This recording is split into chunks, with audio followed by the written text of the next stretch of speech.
going to be one of the big names in this battle. That was really the first car to lose it. He is the number 2 car in this field, so second highest rated driver based on iRating. The average of your field in this split, 6,865. And I don't think that experience helped him out, because this looked like a pretty classic Daytona accident. I think the replay will show. Watch that middle. They're just going to get checked up, and boom, that 2 car gets spit high, comes back down across the racetrack, and when you've got cars spinning like that, it is hard to find an opening. And Zach Novak was in a bad situation there because he had a car pushing him behind, and he was getting pushed into a car in front. That combination is never comfortable when you're a driver, and he couldn't really do anything there. Just got totally turned around, and everybody was so packed together still. We weren't even 20 miles into this race. When there's 37 cars together on track and somebody spins, not everybody's going to be able to avoid that. That's not even a situation of people not being able to brake. There just isn't space to avoid something like that this early in the race. I feel bad for both the 20 and the 22. I mean, they just got clipped when Novak came back down the racetrack and across the nose of the 16 of Jonathan Delaney. He just got into the right rear quarter panel of that 20. David L. Brown sent him around, and then more of a straight door shot to the Team Conti number 22 machine, Dylan Pettis, which sent him around as well. And again, they just kind of went spinning in from there. The 11 machine gets some damage. There's going to be some issues for Matthew L. Morton. A lot of cars really just kind of mashed the brakes and did what they could to avoid it. Pretty big hit for the 9. Blaze Crawford into pit road is buzzing early in this one. Joseph going to win the race off of pit road. He only spends about 5 seconds in the box. So looks like everybody in for service on pit road. Brandon Schmidt, first car off of pit road, but that's because he missed the pit stall. So he has the opportunity now to decide if he wants to come back in for service, drop to the rear, or simply take the track position. Obviously not what he wanted, but everybody in this opening lap number 7 accident. Yeah, we were only 8 laps into the race, but it was far enough into the race that everybody really deemed it worth it to take fuel. Probably not tires, but let's ride on board here with the direct middle of that caution. This is Zach Novak just getting turned, and you can see, especially from that view at the rear end, there was absolutely nothing he could do there. He was a passenger, and then you see the whole field coming by, everybody desperately trying to avoid, using some of that grass, going all the way up at the top of the wall, and for many of them, did not quite work out. You still see quite a few drivers, Dalton Collins and Jonathan Delaney, they got the worst of it. They're still on pit lane after 2+ minutes of repairs. Yeah, tough break for those drivers. Of course, you're not going to have any sort of quick repairs available to you in a race like this. Dalton Collins' accident actually happened, just looking back, trying to get an update on what he's doing field service-wise. The 25 actually blew the engine after the accident when he was getting back up to speed. I think it was a money shift coming back to pit road. That's going to be what takes Dalton Collins out of this race. That is pretty unique. Of course, in these modern-day Cup cars, the way they are in the car, you almost can't do that in real life, but on the sim, you can still race with your H-pattern shifter if you want, sequentials, paddles, whatnot, and it was just a missed shift for Collins. That's going to be the primary reason why he has severe engine damage. You can see even more cars trickling back down to pit road this time for additional service, maybe even wanting to get a little bit of extra fuel. Almost everybody fuel only, right? 4 seconds, 5 seconds in the box, nice and quick, and they blend back out because the lights are out on top of the pace car. It's tough to play strategy right now because there is so far to go in the race, but you can think about it a little bit. Fuel window is expected to be around 40 to 45 laps, depending on how much you lead, depending on how much you're able to save. So that means that dividing 200 laps up in green flag running is pretty easy to do, but when you start to add in the cautions, when you start to add in the luck of the draw and potentially getting trapped if you make a pit stop too late or too early, there's all sorts of things you can do. So I think when you're this early on in the running, most everybody who is at the top half of the field is going to be thinking about doing what their opponents are doing so they can stay in their position. But if you're already in the back of the field, you've got nothing to lose by coming down to take a little bit of extra fuel, maybe get a little bit of extra damage repaired, because there's still 190 laps left to go where you can move your way forward. And we saw so many drivers not take a time in qualifying. That would suggest that 10 laps into a 200-lap race, you're not too worried about track position, but some drivers have already been on the move to this point. The Aforementioned Joseph is our second biggest mover of the night. He's up 19 from where he started. That seconds only to John Hall, who started this race way back in 36th position and will restart in 13th. So still some ways to go, but interesting to see how some of these drivers will approach this race. Do you want to get up front? Do you want to battle? Some may say that the safest place to be is first because, well, you're ahead of all the other possible cars that can wreck, but the racing for that number one position tends to be the most dicey. Pace car going to be off this time, 10 laps down in this 200-lap race. Joseph, and James Holzer on the front row. Green flag back in the air. It's going to look pretty similar to the initial start here. Joseph moving up to the top. He sees where the momentum was coming from, says, I'm ditching the bottom, but you're going to see him move back down there, I think, in a couple of moments. When they start to build up the momentum on the back straight, they're going to swallow up that smaller group on the bottom, and you're going to want to be on the bottom early. Just like the initial start of the race, the outside has the early advantage, but it was in 3 and 4 on lap 1, where the inside surged ahead. But we see a similar thing with Daniel Naney on the bottom, pushed by the 17 of Tyler Gary, and here they come in the center of 3 and 4. They just have a huge speed difference. It's about 195 in the center of the quarter for the cars on the bottom, and for Naney on the bottom, 3 miles an hour faster. He jumps topside now to get with the 5. But he does use the inside to get to the lead. So second time in a row, the bottom has been faster on the opening lap. And I'm surprised that they didn't move down to the bottom there, but look at this twosome now with Naney and Joseph just pushing the heck out of each other. That's quite the tandem. They've got a huge margin over Tyler Gary, who's the lead car on the bottom now. There's 5 cars before you even get down to the bottom. Holzer and Vroman as well. They've got a big tandem going. It's going to be interesting to see where they take this momentum. Do they duck down to the bottom or do they slot in line?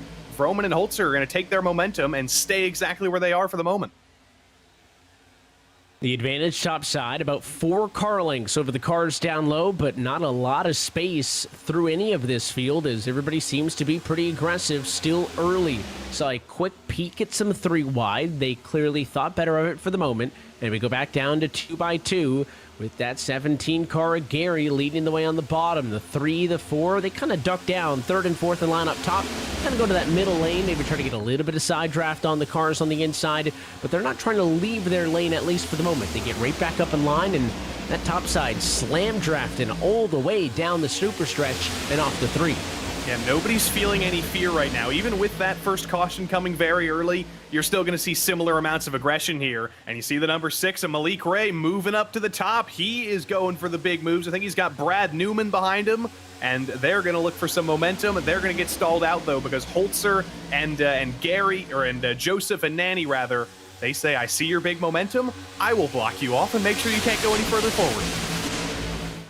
And you see that 3 kind of stalls out there, nothing cooking between him and the 1 car. And when the opening is back on the outside, they step right back up and get in line. And that's a good heads-on shot down the backstretch. You can see these cars thinking. A couple of cars go high, some go low. Most simply just step out of line. This time to the middle of the racetrack again. Going to go the 13 machine of Derek Heatman. He goes to the middle, pushed by, I think that's the 18 of Patrick Gitter behind him. They're going to try to make the 3rd lane work. Again, it's just so tricky with only 2 race cars to be able to make an entire lane work like that. You can probably hold your own, but it really is more beneficial if you've got a big head of steam. You use the middle to then find your next spot in line. You just can't sustain it. And the 18 car bails. He goes topside. That leaves only the 13 of Heitman there, although now that 37 sheet of Brad Newman found without a partner. He's kind of forced to drop to the middle, and we've got 3 cars right down the chute. And eagle-eyed viewers will notice that those 3 cars in the lead of the 3 lines, the middle one is the Camaro. That one looks the same as it normally does, but new design on the front end of that Mustang, new design on the front end of that Toyota Camry as well to get things in the actual update from 2024. They look like they do in the real world now, and I'm actually a big fan, especially in the all-white of that Camry. I'm a fan of that sleek nose. It looks pretty good. Yeah, of course, the Chevys being the only body that hasn't seen an art update for 24. Of course, I think Chevrolet going to be changing to a different body, though, for the 25 NASCAR calendar, so we can look forward to seeing what they bring. And, of course, iRacing will be on top of updating that. But the new Camaros and the Dark Horse Mustangs sure are looking sharp. There's that 7 McCandless going to go top to bottom. He wants an opportunity to lead a lap tonight, as all of a sudden 6 of your top 7 cars, even better, are Chevrolets. So Chevys didn't have a good showing early, but those Camaros still kicking strong. Now it's the 4 of James Holzer again in the middle on his own. The 18 might be a lifeline. There's still some cars in the middle, but he's going to drop out of the top 5 real quick. I think Blake McCandless is getting a little bit greedy here, Evan, as if he doesn't get enough screen time on the iRacing broadcast channels. He needs more right now. We got to get you out in the field next year to even this out. Nobody wants that, I promise you. We all want that. We want an Evan Pasoko provisional for 2025. We would have to change the broadcast protocols to do the bottom split.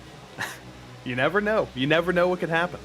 I don't know. What split you think? I think my iRating's at like 3,000. That put me, like, what, second for the bottom, third for the bottom? You'd be an A split. You'd be an A split. At least one of them. Yeah, they have to let me in one of them. That's the benefit of having the A license. And speaking of, third from the bottom, right now third from the bottom is those cars trying to make a third top side work, but again, it's just the middle is so inconsistent. There's 2 cars there, then they're gone. Then there's 3, then there's none. And again, it really is only benefiting drivers as a means to an end right now. You can go to the middle to kind of transition to the top or to the bottom, but no one's staying down there. And it is a risky move. We've seen a couple of drivers lose 10 spots in the blink of an eye if he gets stuck there, and he did it on accident. Look at that 7 of McCandless. Thought about going high, saw that the gap was closed up top, and quickly cut back down to get in front of Seminario on the bottom, because if that number 35 got under the 7, Blake would have been going straight down that Earnhardt sucker hole in the middle. Not something that he wants. Very aggressive, I would say, for the opening 20 laps of such a long race. You'll notice not everybody, though, is in this lead pack. 34 cars strong. It's almost all of us. Michael Romanidis dropped out of the lead pack. He's 35th. He has lost touch with the draft. And then, of course, Delaney and Collins multiple laps down based on their issues earlier in the race. So Delaney actually, I think, about to get lapped. I think he's that damaged Coca-Cola Chevy just ahead of the field. So this is going to be an interesting moment. He's going to hold the bottom. The inside lane's going to have to push up to the middle. There is enough space, but there's 3 wide coming up now. That's not going to work, and the 36 car has got to get on the binders now, tiptoe around. So when those leaders were 2 wide, they could go 3 wide around the traffic, but they were not going to go 4 wide. That was almost ugly. Yeah, there's a axiom at Daytona. There is one way you can go 4 wide, and that's by having no space between the cars and having four doors just totally glued together across the track. You can go 4 wide, and it just ends very, very badly almost instantly. So that's why you saw Brad Newman there basically just holding the throttle down and hoping that his competitors would back off and let him actually get through, which turned out to be a pretty savvy move. He made up a couple spots, got past the lap traffic, and didn't force it 4 wide in the lap traffic either, so it all worked out. First time tonight talking a ton about Matthew Zawak. Coming up the middle was the lead car there, but Tyler Gary going to come down, shut that door, and got a couple of Cup Series level talents doing the battle in the middle with Michael P. Frisch following them through. He can't stay hooked up, though. He goes topside, big slice back down to the bottom for the 37. Brad Newman. Newman's been super busy, and it's hard to miss that 37 car. He's got that kind of teal or aqua nose on his Chevy in the middle. Stands out like a sore thumb, but not a bad thing. Easy to find him on the racetrack. He's almost 3 wide more than anybody else tonight. That push battle between Zawak and Gary dropped down low. That allows them to defend for the moment. And now that the top side gets a little bit disconnected, look at the 21 car pushing the 17 all the way through the corner. Going to give him a huge head of steam off of 4. Yeah, the momentum of the lines kind of depends on who's down there. If you can get a really good pusher and a really good pushy as well down there on the bottom to lead the line, you can build up momentum down there, and you can do some pretty good things. And that's exactly what we're seeing with Tyler Gary and Zawak behind him. They're doing such a good job that I think some of the guys on the top are starting to have doubts. You saw Nanny moving down to get a little bit of clean air on the nose. he's not able to push as well as he once was because he's kind of used up all of his power, and he's got some opponents on the bottom now who are going to be looking to move forward. Didn't go quite their way on the back stretch, but they're going to be there for a while. And so are we. Long way to go in this race. 178 laps to go this time by. Already 2 drivers have lost the lead lap, and now can report Dalton Collins has gone to the garage. We have the first DNF of this 500. Looking off of the back, Nicholas Vroman. You got a great look at the draft up on the outside of the racetrack, and he's got the best seat in the house. He's familiar to being up front here in Daytona, finding success. He's led 4 laps of the opening 22 that have been completed thus far. But look at the 1980 on the bumper. Pretty steady down the backstretch.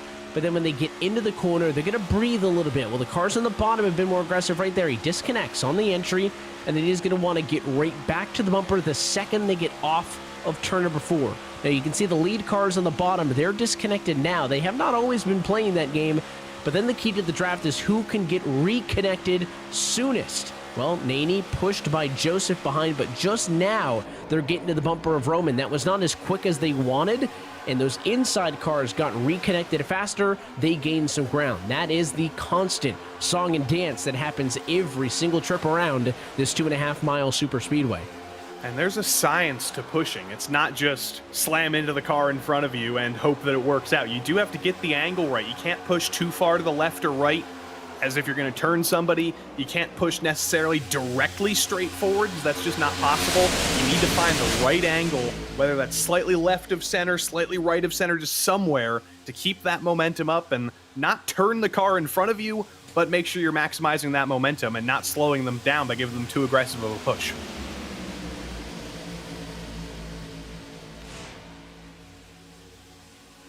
Still surprised that everybody wants to be this tight together. I mentioned the lead pack, some 32 cars strong. They are separated only by 1.5 seconds from the very front to the very back of this pack. Quick peek to the middle for Garrett Maines. Doesn't mean much, and that was a quick teaser as there's more lap traffic to come ahead of these race leaders. For Romanides, who I mentioned had lost the draft with the leaders, they're going to have to pass him shortly. Things got a little bit dicey last time we caught some lap traffic. If the leaders can stay 2 by 2, it's going to make things a little bit easier. Right now, they are still 2 by 2. We'll see. They're likely to catch that car sometime this lap. Oh, that was dicey right there. That was one of the Camrys trying to move up. I think that was actually Tyler Gary trying to almost make a third line work, and that got shut off very, very quickly. That could have been a little bit worse if he didn't have the opportunity to back out of that, but things are going to get dicey up here as well as there's another lap car coming up. I think that's Michael Romanides already going 1 lap down, but he's going to be very courteous. He's going to go down to the double yellow line and not cause any more trouble than he really needs to.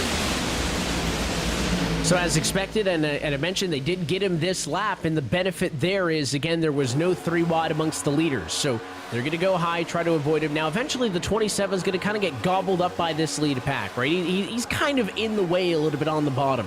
So he's slowly going to start to reap the benefits of the draft, and he almost wrecked back there trying to clear him. But now he's kind of been absorbed by this lead pack, and now he knows that he's not going to go any more laps down, but still tough for Romanides. Not where he wanted to be early in this one, but he did what he had to do. He was courteous enough, held the bottom lane, and kind of got absorbed into the lead pack. The key there is obviously not getting too much out of the way so that everybody just passes you and leaves you behind. A lot of drafting and a lot of separation up front, though. Huge shot from the 17 to the 21 car as Nick Vroman going to go back to the race lead, courtesy of the push from Daniel Naney. Inside of the racetrack, Michael Frisch leads. The 28 of Milam goes up to the outside of the racetrack. All of them racing like it's the final 10 laps of this race. Yeah, that scares me quite a bit, and you know who's loving this directly in front of him? Michael Romanides, because he is the only driver 1 lap down. If we get a caution and he's not involved in it, he will get the lucky dog, he will get waved back to the lead lap, and that's exactly what he wants to see with all of this craziness up front. They are back 2 by 2 though, so they were able to resolve it, but when you start to see that level of motion, Evan, when you start to see that level of slicing and dicing, the drivers don't really tend to use that. They don't learn from their scary moments. They are fearless, and they're going to keep fighting like that until it does eventually end in a caution. And often maybe fearless to a fault, as we've seen over the years here in some of the more wild races at Daytona. This one always seems to be one of the best on the service. It is one of the most accessible races in terms of if you're in it, you've got a chance to win it. But that is not to discredit the talent that it takes to be a super speedway expert, if you will, because some people have just got this kind of a racetrack figured out better than others. Only 2 cars in the middle. It's the 5 machine of Joseph and the 1 of Garrett Maines. You go on to board with Maines there, you can see the inside, the outside have got more cars than they do, so they're just kind of holding their own. Now the 2 car jumps up and gets in front of them. And Zach Novak, now the 2 and the 5 get a push. They'll leave Maines behind, and he may be forced to kind of abandon to the top side. At no point have we really gotten 2 rows, bumper to bumper, and just locked it in for 10 laps. Everybody's trying something. And of course, with 171 laps to go, you can't win the race right now. Now, it is later in the week, so these drivers have maybe already competed in some of the iRacing Daytona 500s on the service so far this week. Of course, plenty of official racing going on, league racing, and you name it, but I suppose some of it could still be that learning process. But the benefit of a top split race like this is, to an extent, a lot of these drivers know each other, right? That's not necessarily a guarantee when you do official racing on the service, but when you do top split stuff like this, especially iRacing special events, a lot of these drivers know each other. So they can be a little bit more aggressive than you would see in maybe other sessions because, well, they know how each other races, and sometimes that almost lures them into a false sense of security, I would argue, but it allows them to put on the kind of racing we've been seeing so far. Yeah, it does, but you can trust your competitors on one hand, but you also know which of your competitors you can't trust. So if you're looking for a buddy in those final laps, or even right now, if you're just trying to move your way forward through the field, you're going to know who you work well with. You're going to know who's maybe a little bit scary and might ditch you at the first opportunity, who might get you a little bit out of shape. Knowing your competitors is both a blessing and a curse, because you can find your friends, you can work with them, but you also know when there's somebody in the field who you don't necessarily work well with that you're going to have to deal with them for the entirety of the 500 miles. It's a long way to go. You do not want to be making enemies early in this one either, or it is going to be a difficult night. As you see the 6 car, the 17 machine, they go to the middle of the racetrack now, and for the first time tonight, the inside has almost as many cars in line as the top of the bottom. Curious if this middle lane will last much. Typically, the second they get clear, they bail. So the 17 and the 6, they're clear to the inside. What do? They merge to the bottom. 37 follows. The 5 car, really the only one to not do it. The 2 car of Novak jumps back down to join. But again, nobody is a ride or die in the middle lane. They're only using the middle to get further up on the inside or the outside. And right there, Novak ran out of drafted partners. The 5 car left him. Goodbye. He drops like a rock immediately outside of the top 15. Yep, to the back of the top train there. I'm liking all these sponsors we're seeing. We do see a few popping out of the pack. You've got some blank black cars, but you've got cars with the traditional Brad Newman coin that doesn't actually exist, but we always see that on that car. You've got your setup shops of all sorts. Those are the real sponsors. But you've also got, on the side of Milam's number 28, there's a very large control, and I don't know what the rest of that is. I've been trying to look close, but my eyes can't really focus on those tiny words underneath it. Is he sponsored by the control key, or is this something that I need to read more deeply into? Yeah, I don't know. As long as he doesn't, control F4 or something out of the session, Yeah, I think don't do that. He'll be okay. Can we get a zoom here? Can we get the power of that? Oh, he's going to the middle. There's our zoom. There's our zoom right there, down to the bottom. That makes things way easier, actually. But I think I might have to go to the optometrist, Evan, because I still can't read what it says. I think I've spotted it using my binoculars from here in the tower. This is going to be your best look.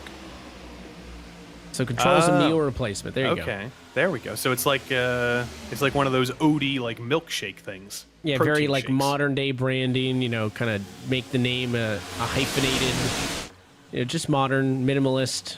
Interesting. I can't Very keep up, interesting. Well, if we get to talk to him after the race, we'll have to ask him how that relationship came about, and can we be totally unbiased and maybe get a free sample? Maybe. And also, they did not pay for the bumper. But they They paid did for not. the hood. The hood's the big selling point, but they didn't pay for the bumper. So No, they do not have control of the bumper. no, so maybe room for more there. And of course, you mentioned Evan Pasoko on the rear bumper? not in the budget. Not in the budget. Darn. Maybe for the drivers that'll be in the splits that I race in, maybe that's in the budget. When you finally make it on Wheel of Fortune and win big, then you'll have the money to do it. There you go. It's not going to happen at Jeopardy, so Wheel of Fortune might be. Now that'll be more for my me. speed. I'll You're get Jeopardy. Big Jeopardy guy. I love Jeopardy. Big Jeopardy. Okay. So we'll get you on Wheel of Fortune. We'll get me on Jeopardy. We'll get producer Dustin Allis on the Family Feud, and then we'll be in business. We can sponsor anybody we want. I'm on board with this. All other game shows are available. Those are not the only three, just to give full disclosure. But if anybody out there at home wants to start our weird game show motorsports sponsorship syndicate that may or may not be legal, I'm taking applications. I always love when you see, as we go through wide here, a little bit sketchy. The lapped car going to yield to the third lane, and I think it's standing still up on the top side of the racetrack. That's the number 26 car dropping it back. The leaders are going to be okay. My favorite thing is when, motorsports-related trivia from a game show kind of makes its way to Twitter, no context, and it's kind of like the one column of answers that you would get motorsports for 400, and they're struggling, or whatever obscure trivia is. But for you, it's a walk in the park. That's what makes my day. Yeah, if we were going by Jeopardy contestants right now, we would be watching the Indianapolis 500 right now. Oh yeah, 100%. That's usually what happens. Yeah, race cars, circles, Indy 500. Yes. Or sometimes they break out the Dakar Rally for some reason. Like, that's something that's gotten into the trivia canon. They'll be asking about the Daytona 500, and it's like, what is Paris to Dakar? Like, I would think it would be everything would be Formula One now with Drive to Survive. Maybe, I feel like that would be the rubber stamp answer. There is at least one viewer right now, I can guarantee, who thinks this is an F1 race, and I welcome that.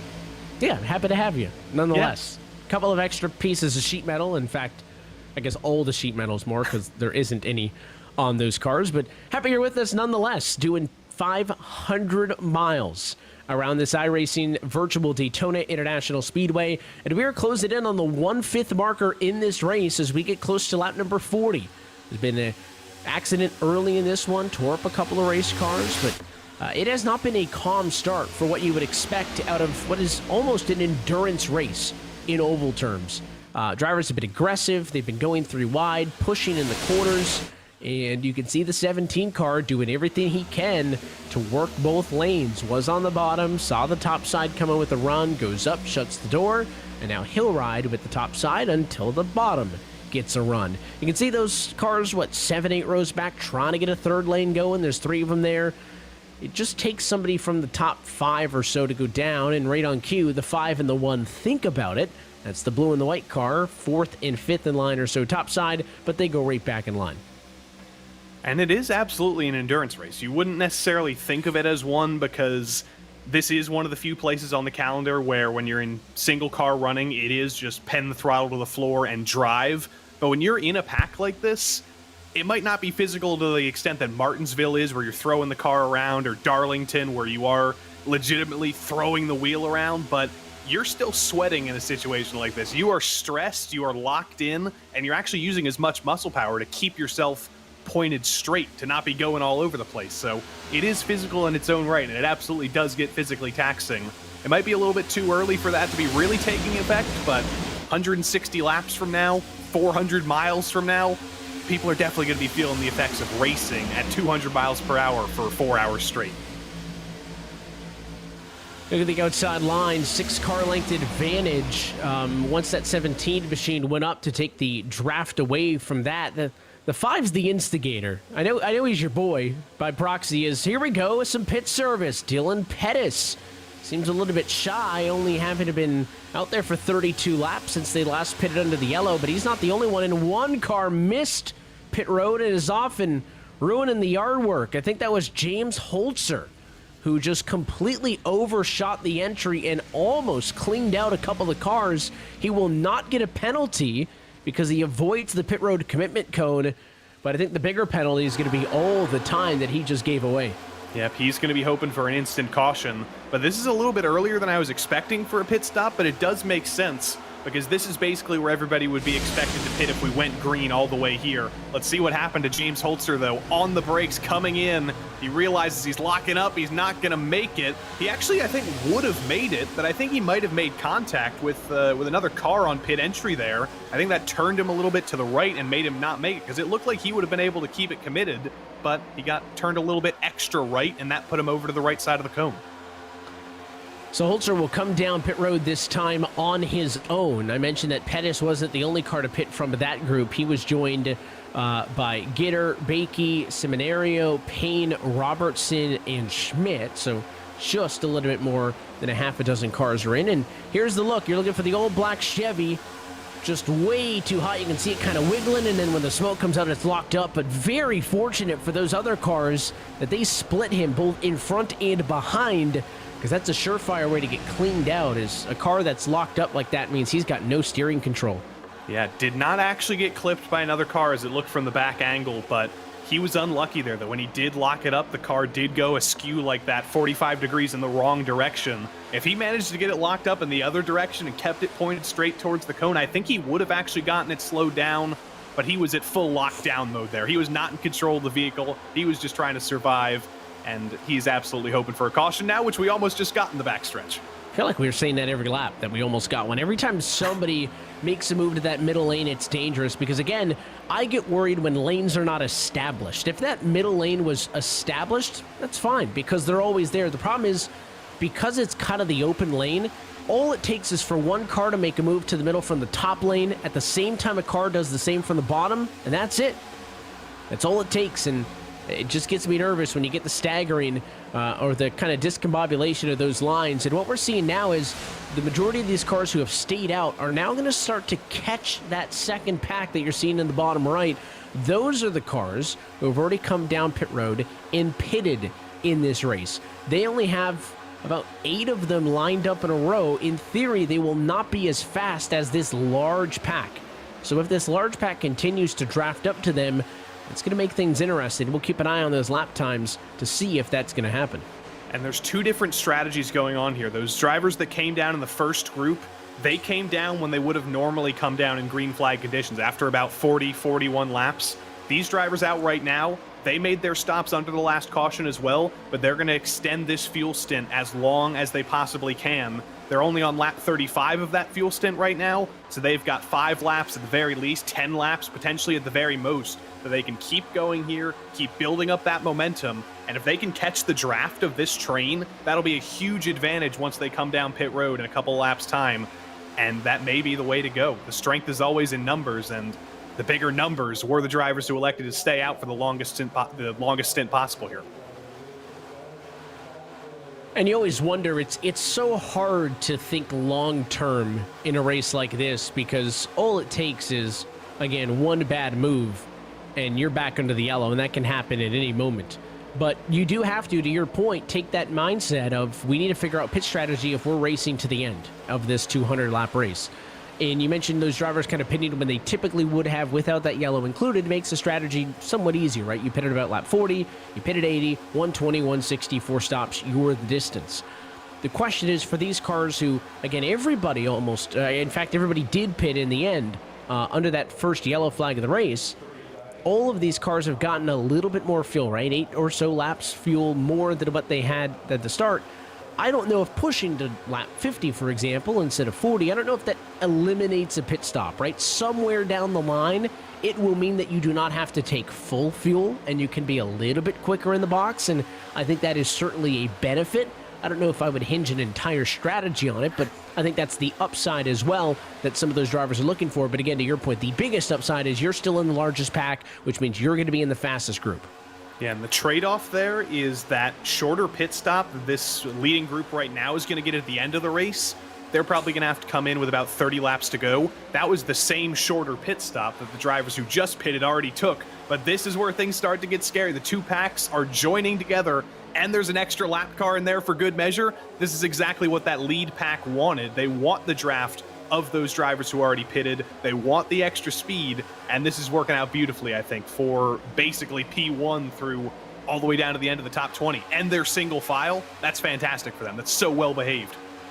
Yeah, the lap led for Nicholas Vroman, a 45.620 last time by. Tail car of that pack of lapped cars, Brandon Schmidt, 45.765. So the leader's running at about a tenth of a second and change faster. So they are continuously catching, and as you mentioned, the more they get the draft, the more they're going to gain lap by lap. I'll tell you what, it'll make timing and scoring a huge headache if we just absorb this massive pack of lap down cars at the lead of this lead pack, but that's what we put the virtual transponders on them for, so we'll kind of make a mess of it when it's all said and done. But again, these cars up front do need to come down pit road shortly. They all pitted now 40 laps ago, so they do not have much longer before they'll be forced to come down pit road. It may happen almost in line with when they catch that pack in front of them.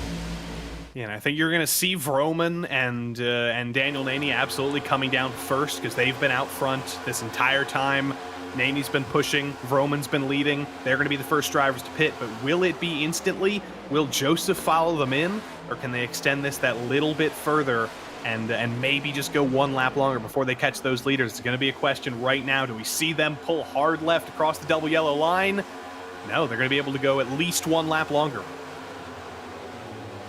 Benefit of drivers using that open radio channel as well, as it gives us an opportunity to listen in and eavesdrop on some of the strategy.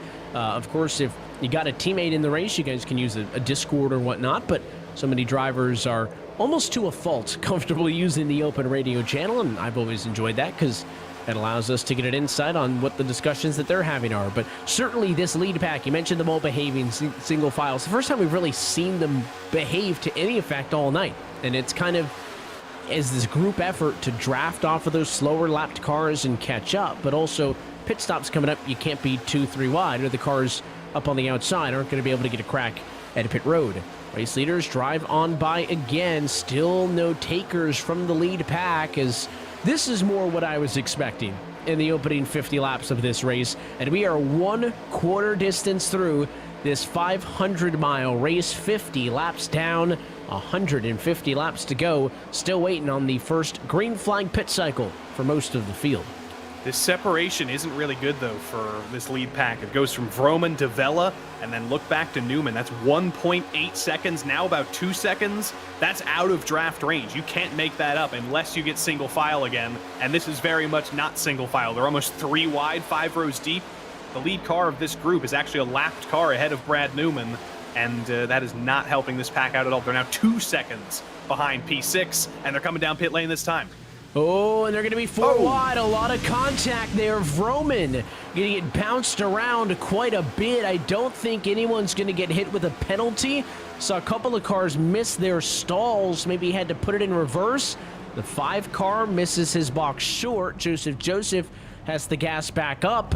And because now, unlike the first trip down pit road, these cars have been out there for a full run, we are looking at tires and fuel. Vroman, not too bad in the box, not going to be the quickest stop of them all. And now the challenge is when they exit pit road. 6 cars off, he's full throttle. All these cars can't accelerate till they get after that pit road exit commitment cone, that green cone. So often we will see everybody, Joey, enter pit road as a big pack, but it'll fracture as they leave pit road. The pit road exit arguably more important than the entrance, because you need to leave with enough cars around you that you will be absorbed into a pack. You can't get lost.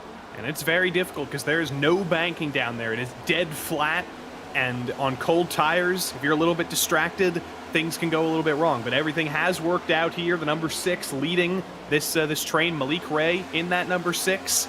It's a little bit of separation, though. You see these 6, led by the 6, they're about 16 car lengths ahead of that next group, which is not going to be that strong for them. Strength is in lots of numbers, not just in a 6-car pack like this. I don't know if they're going to be as strong as the, I think, 8 to 10 cars in the first pit stop group.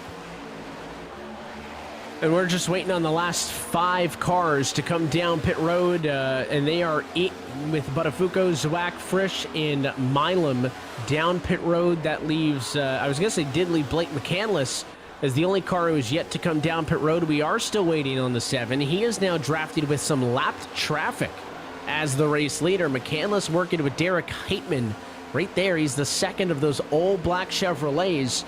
Blake is the only car who is yet to come down pit road under green flag conditions.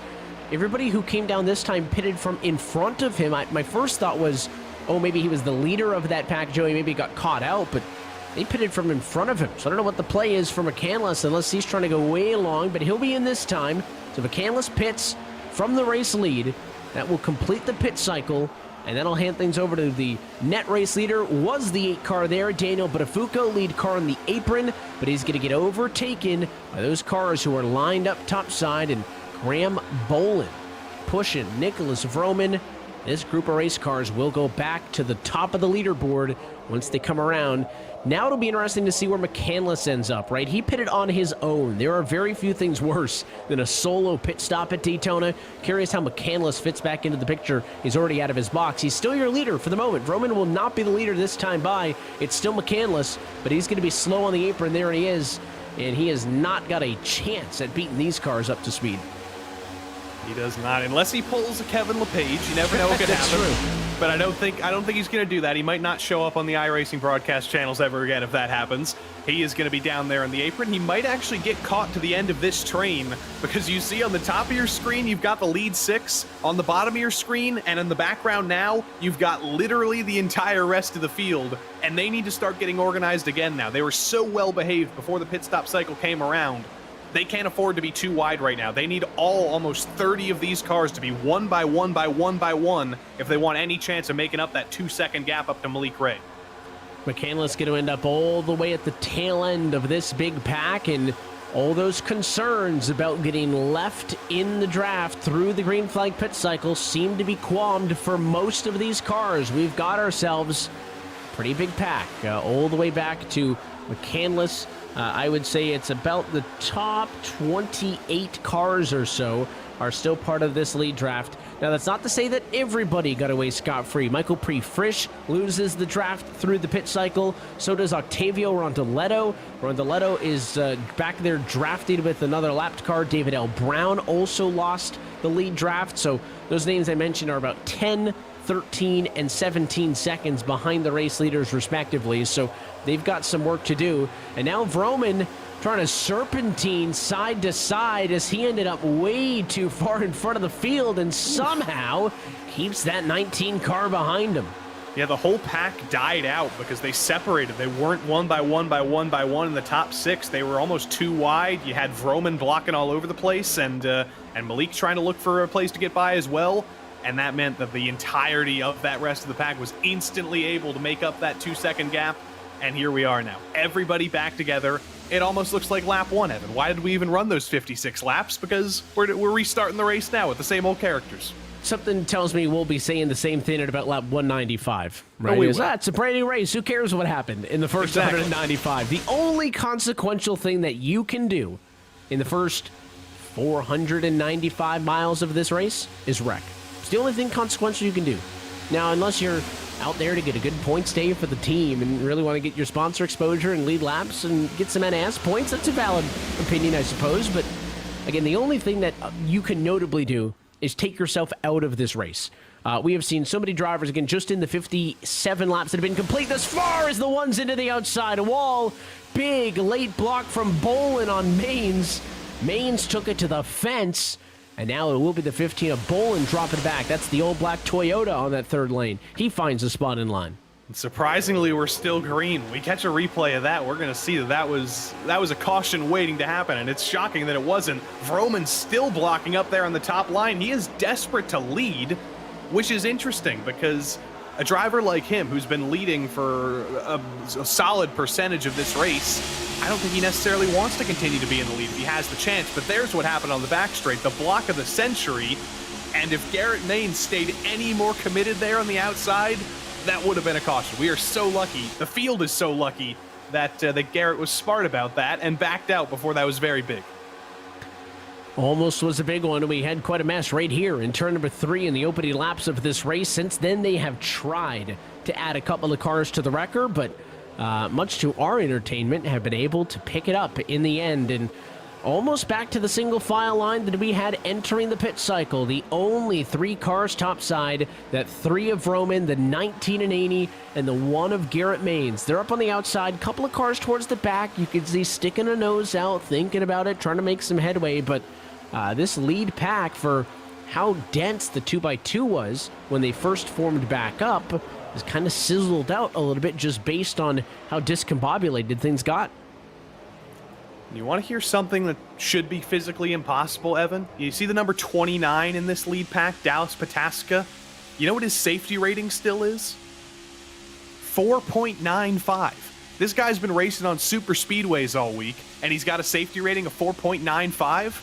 That's worrying, because that means he's going to survive to the end of the race, and he's going to be there in 140 laps. There's an onboard look top side of the racetrack. We talk about the couple of cars trying to make the outside line work. That's the one of Garrett Maines looking up to the 19 of Naney and up to the 3 of Nicholas Vroman. That 3 had a chance. You see that opening between the 29 on the bottom and the blue 32 up the road?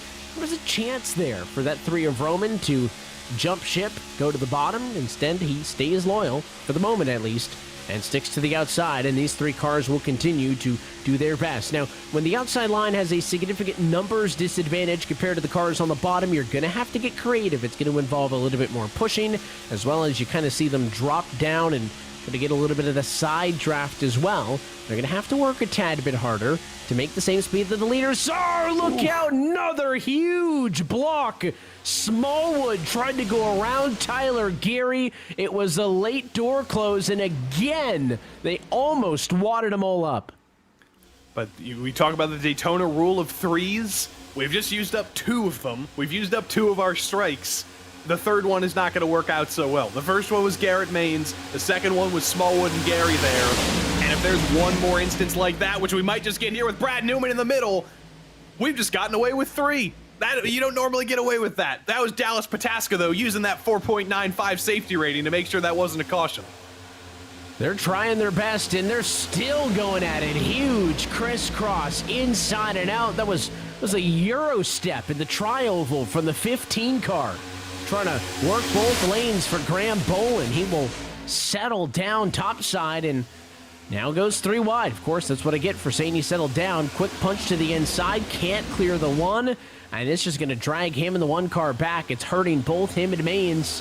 Doesn't work. He gets a spot in line. Now the outside. And I don't know. I think I was enjoying those few laps where they were single file because they are right back at each other's throats.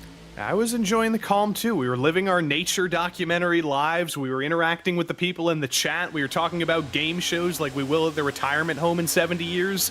And now they're raising our heart rates again, Evan. We're getting cardio now. Should have been expected, but at least as we race into the night here, can't say that you're not going to be entertained throughout. These drivers doing their best to make it a good ticket. And again, happy that you're with us here with this special presentation of RaceSpot TV on the iRacing Esports Network. All of a sudden, outside, give it to them by 6 car lengths. Top is the place to be as they head down the backstretch. You can see the significant numbers advantage for the outside. Wasn't just that long ago there were only 3 cars topside. Everybody else was single file. Now they kind of outweigh the inside line 2-1. And look at who's down there leading the bottom. Zach Novak, involved in the first caution, got a couple of hits, but evidently was not very big damage. He is perfectly fine, and he's leading the bottom. But I say perfectly fine, I'm not sure if the pusher behind him necessarily agrees with that. Does Abraham Vela think Zach Novak is really in condition to lead? Judging by the fact that they've got about a 7-car advantage on the top right now, I'm not sure if that Novak number 2 is entirely up to speed and ready to lead a line just yet. Well, that's the other aspect of this, right, is there are so many different splits going on, so many different iRacers, more than 1,600 people driving an iRacing Daytona 500s at this very moment. Now, granted, we dropped the green flag, almost an hour ago, so that number probably isn't 1,600 anymore. I'm sure some have been on the hook to this point, but it's at least down to 1,590. Yeah, I think that's a fair bet at minimum. But there's so many different races happening, and this is the open split. So there are fixed setup splits over the course of the week through the weekend in which all the cars have the same fixed setup. It takes a little bit more of that kind of extra work out of it. You got equal playing field. That Chevy's got the exact same car as that Ford does, as that Toyota. Here, though, the differences aren't necessarily limited to manufacturers, but it is the open setup split. So I referenced earlier some of the NASCAR Coca-Cola iRacing Series level talent drivers with Legacy or Dead Zone or some of these other big teams.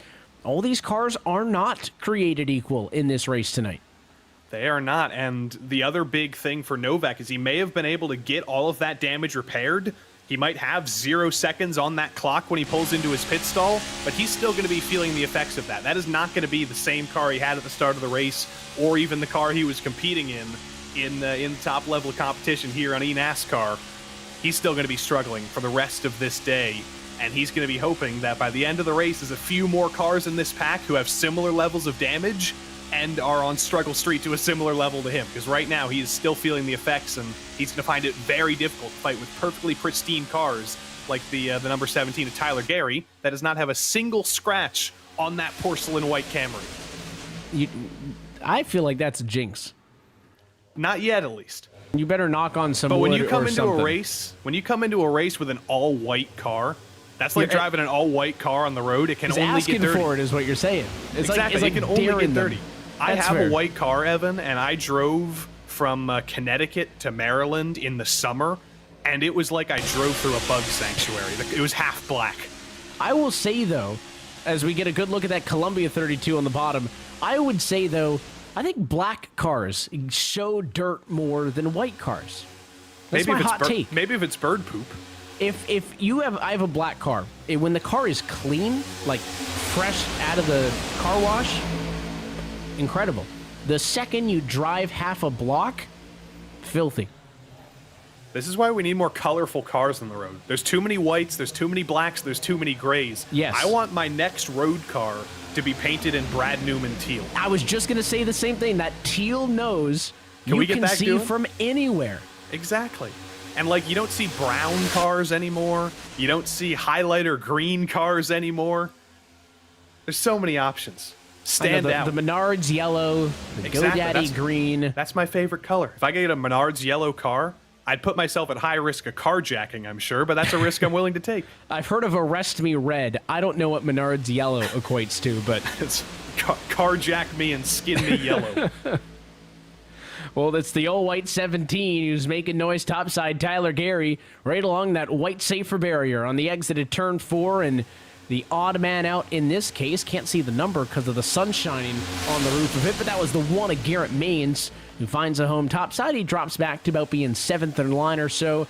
He will try to get his water wings back on, stops drowning, and continues on through. I'm sure he will be right back into the top 5 at a moment's notice, because these drivers are just rolling through the scoring pylon like they're riding the Ferris wheel at the Daytona 24. Up, down, and all the way around is a little bit of bump drafting topside. These drivers have been pretty calm on the radio. I keep referencing this open radio chatter. So many times that people get, kind of flustered and upset or nervous, and you can tell for how dicey this race has been over the course of the last 60 laps or so.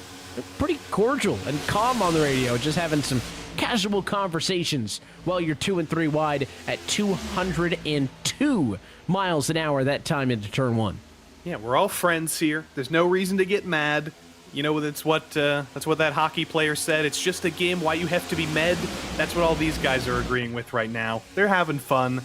It'll get a little bit more dicey, I think, in 130 laps, though. Evan, when we get to a green-white checker potentially, you might get some animosity out there in the field. Brad Newman's gonna be on a tirade or against the rest of the field. Also, if you're joining us via a multi-screen experience tonight, things have been a lot cleaner here than they have in the NASCAR Craftsman Truck Series race. I don't know if anybody's joining us on a Daytona weekend doing a multi-screen experience, but I think they're about to break the Truck Series all-time single race caution record, is what Twitter is saying, or at least they're up there in the double digits. So they're getting close. We've only had just those early incidents so far in this one, as the 3 and the 19 going to get stuck topside. The outside can't really agree. That's good news for the cars you're on board with on the bottom, because they've got the best seat in the house down into 3. You want to talk about overperforming? I don't mean to over-advertise Brad Newman here, because he's not paying for his coverage, but he's the number 37 car in a 37-car field. He would have been the first car out if this SOF was even 1 point higher, and yet he's at the lead of the field. Talk about overperforming there. He's gonna be making some virtual bet or some big money. And to update from the real Daytona International Speedway, that is caution number 11 that's going on right now. Right as you said that, I looked on Twitter on my other tab, and I was like, there we go again. So it ties the track record. So they may be on the cusp of some overtime. I think they've got one more in them. We'll see. We still got a long way to go in this one. Certainly more than 11 yellows worth of laps to go. But I think, again, things have been slightly tamer, and unlike when you jinx somebody for a clean race car, I will knock on wood when I reference that, slightly tamer than what we saw towards the end of that first stint. We're about 22 laps removed from the green flag pit cycle that we saw as that 5 car, Joseph, quick move, bottom to top side to change lanes. Now, remember, we had those kind of varying pit strategies, right? That will rear its head again, because if you're Newman or Vela, Buttafuoco, Bakey, you pitted 20 laps ago. Well, you've got, 20 laps left of fuel. However, Brandon Bakey pitted 33 laps ago. He's got about 10 laps less than everybody else. He is going to need to find the other cars on the same strategy as him. The problem is he's vastly outperforming them in P4. The other cars who he pitted with, for Paytas, Payne, Seminario, they're down in 18th, 19th, 20th. If they pit separately, even if they pitted on the same lap, they would not exit pit road together. That's a little bit sketchy, and further reiterates the point you made earlier on strength in numbers. As they've got less cars, less room for error, it's going to be tough for those cars to execute a good pit stop together as a group because they're just all so spaced out. It's going to be a tough choice for Brandon Bakey because he's in an incredible position right now. I mentioned how Brad Newman is the 37 cars in P1. Well, Brandon Bakey was only one position ahead of him in the seating of this split. He's also very much outperforming his expected position here, but he's also going to be in grave danger. You see him moving up to the top, though. He wants to lead this race, I think. This is not the sign of a driver who wants to move to the back and find some buddies to pit with. This is a driver who's trying to lead some laps and get out front and not think about pit strategy right now. Although he's going to get swallowed up and get sent to the back immediately, which might actually be a blessing for him. It all worked out in the end. Yeah, I don't know if this was a mastermind move or what, but he got left in the middle, and it's going to drop him back maybe just far enough to find some friends in low fuel strategy places with the pit stops coming up. We'll see. I don't think he went far enough back, but closer. I don't know if it was by design, but again, that's going to be coming up soon. Anywhere in the next, say, 7 to 10 laps or so, we're going to be talking about green flag pit stops again. And as a driver, that's kind of how you need to break down these long races like this. Now, you mentioned off at the top, pretty snappy race. We're talking about 3 hours or so. Fingers crossed for that. Looking good so far, but some of these races can get a little bit high. I'm sure some of the endurance fans in the chat or watching the stream would kind of scoff at the idea that a 3-hour race is a long one, but again, it's the long end here on the oval side of things, and you use the pit stops just like you would in a road race. You use those fuel windows, your pit stops, to kind of break this race up into segments. You can't look at it as a 500-mile race. You got to look at it as a 100-mile or 120-mile fuel stint. Exactly. Look at it like a race with 8 stages, potentially. Don't give them any ideas, but that's how you do have to think about it, because you're getting those little breaks every 40 laps, and you've got to build your strategy within those windows. There's an even shorter window coming up here, though, because you've got a tandem of just 2 cars coming up here. It's not easy to pass a 1-car lap car, little bit of traffic down on the bottom. It's even harder to pass a tandem because they're going that little bit faster. And they're longer. It's like trying to pass a limousine on the highway. You've got to get that much further past them. You got to get that much more momentum to go through. It's going to get very, very tough here for both of these lines coming up on this lap traffic right now. And where do Romanides and Brown go? Right now they hold the bottom. So that's going to mean the top side stays there, but the middle lane for the lead cars has to go somewhere. They can't be 3 wide and overtake the leaders, or the lapped cars, you should say. And you can see some cars in the middle, but they're going to get to 2x2. That's well disciplined. Now the 37 and the 32 need to move up. That bottom lane is going to become the middle. But the trick is the 20 is not going to drop to the very last spot.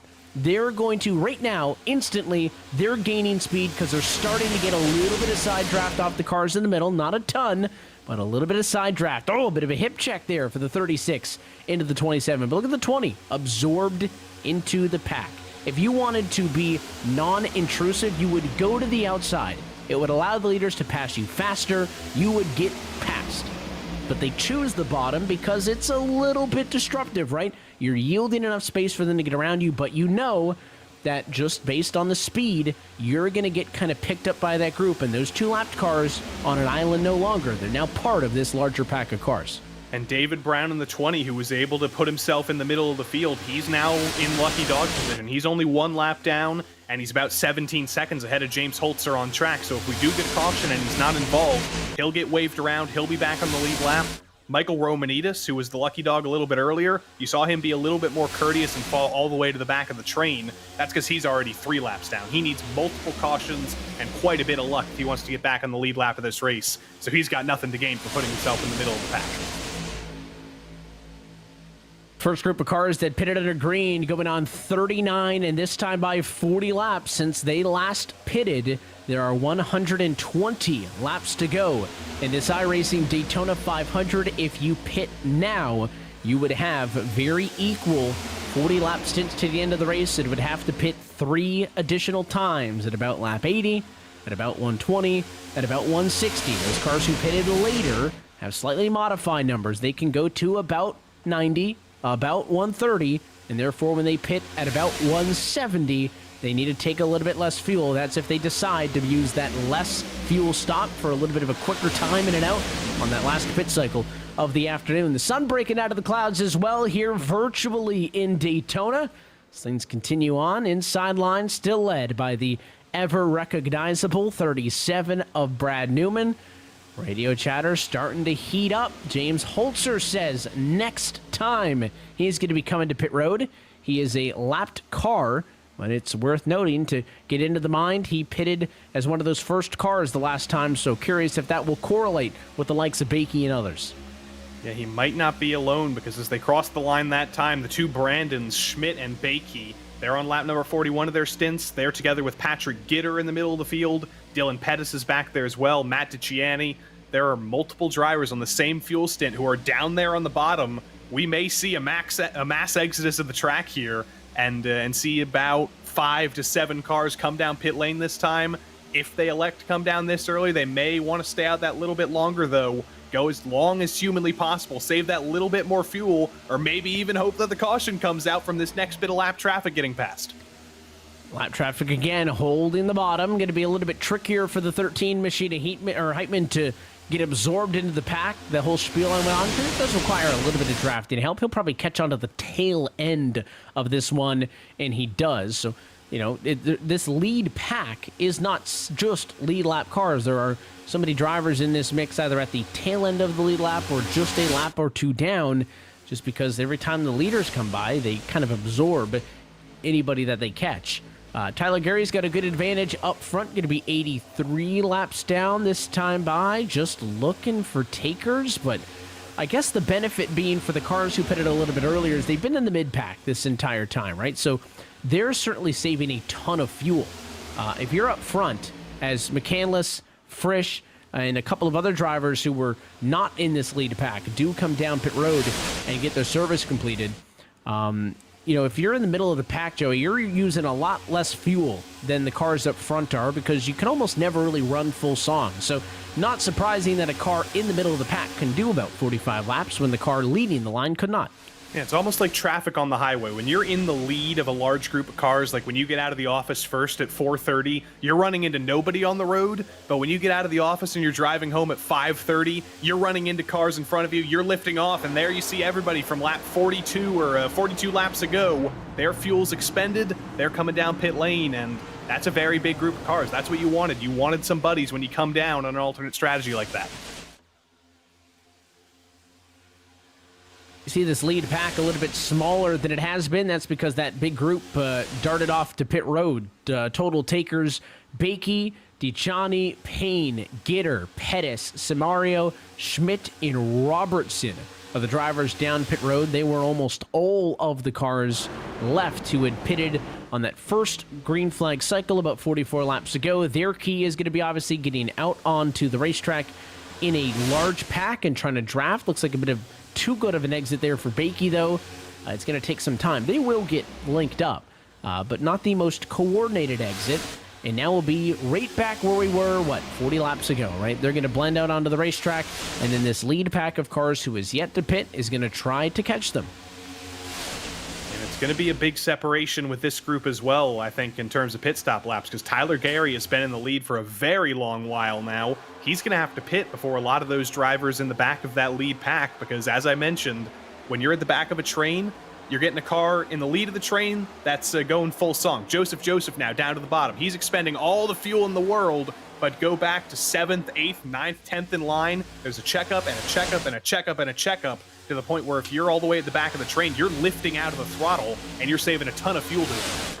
And you just can't get away with that at the front of the field. Tyler Gary, just like the 5 at Joseph on the bottom, full song all the way through. Malik Ray going to pit on his own in the number 6 car. That is a solo pit stop. He had only been out there for 35 laps. So curious if they opted to maybe not take on full fuel and decided to maybe take a gallon or so out of it over the course of these next several stops consecutively, and if that meant that his total fuel number is going to be shorter. But again, pitting on your own is one of the last things you want to do at a plate track, so it'll be interesting to see where Malik blends back out into this as he exits down in turn number 1. Meanwhile, the leaders continue their fight inside and out. Now it's Nick Vroman with the advantage on the inside line.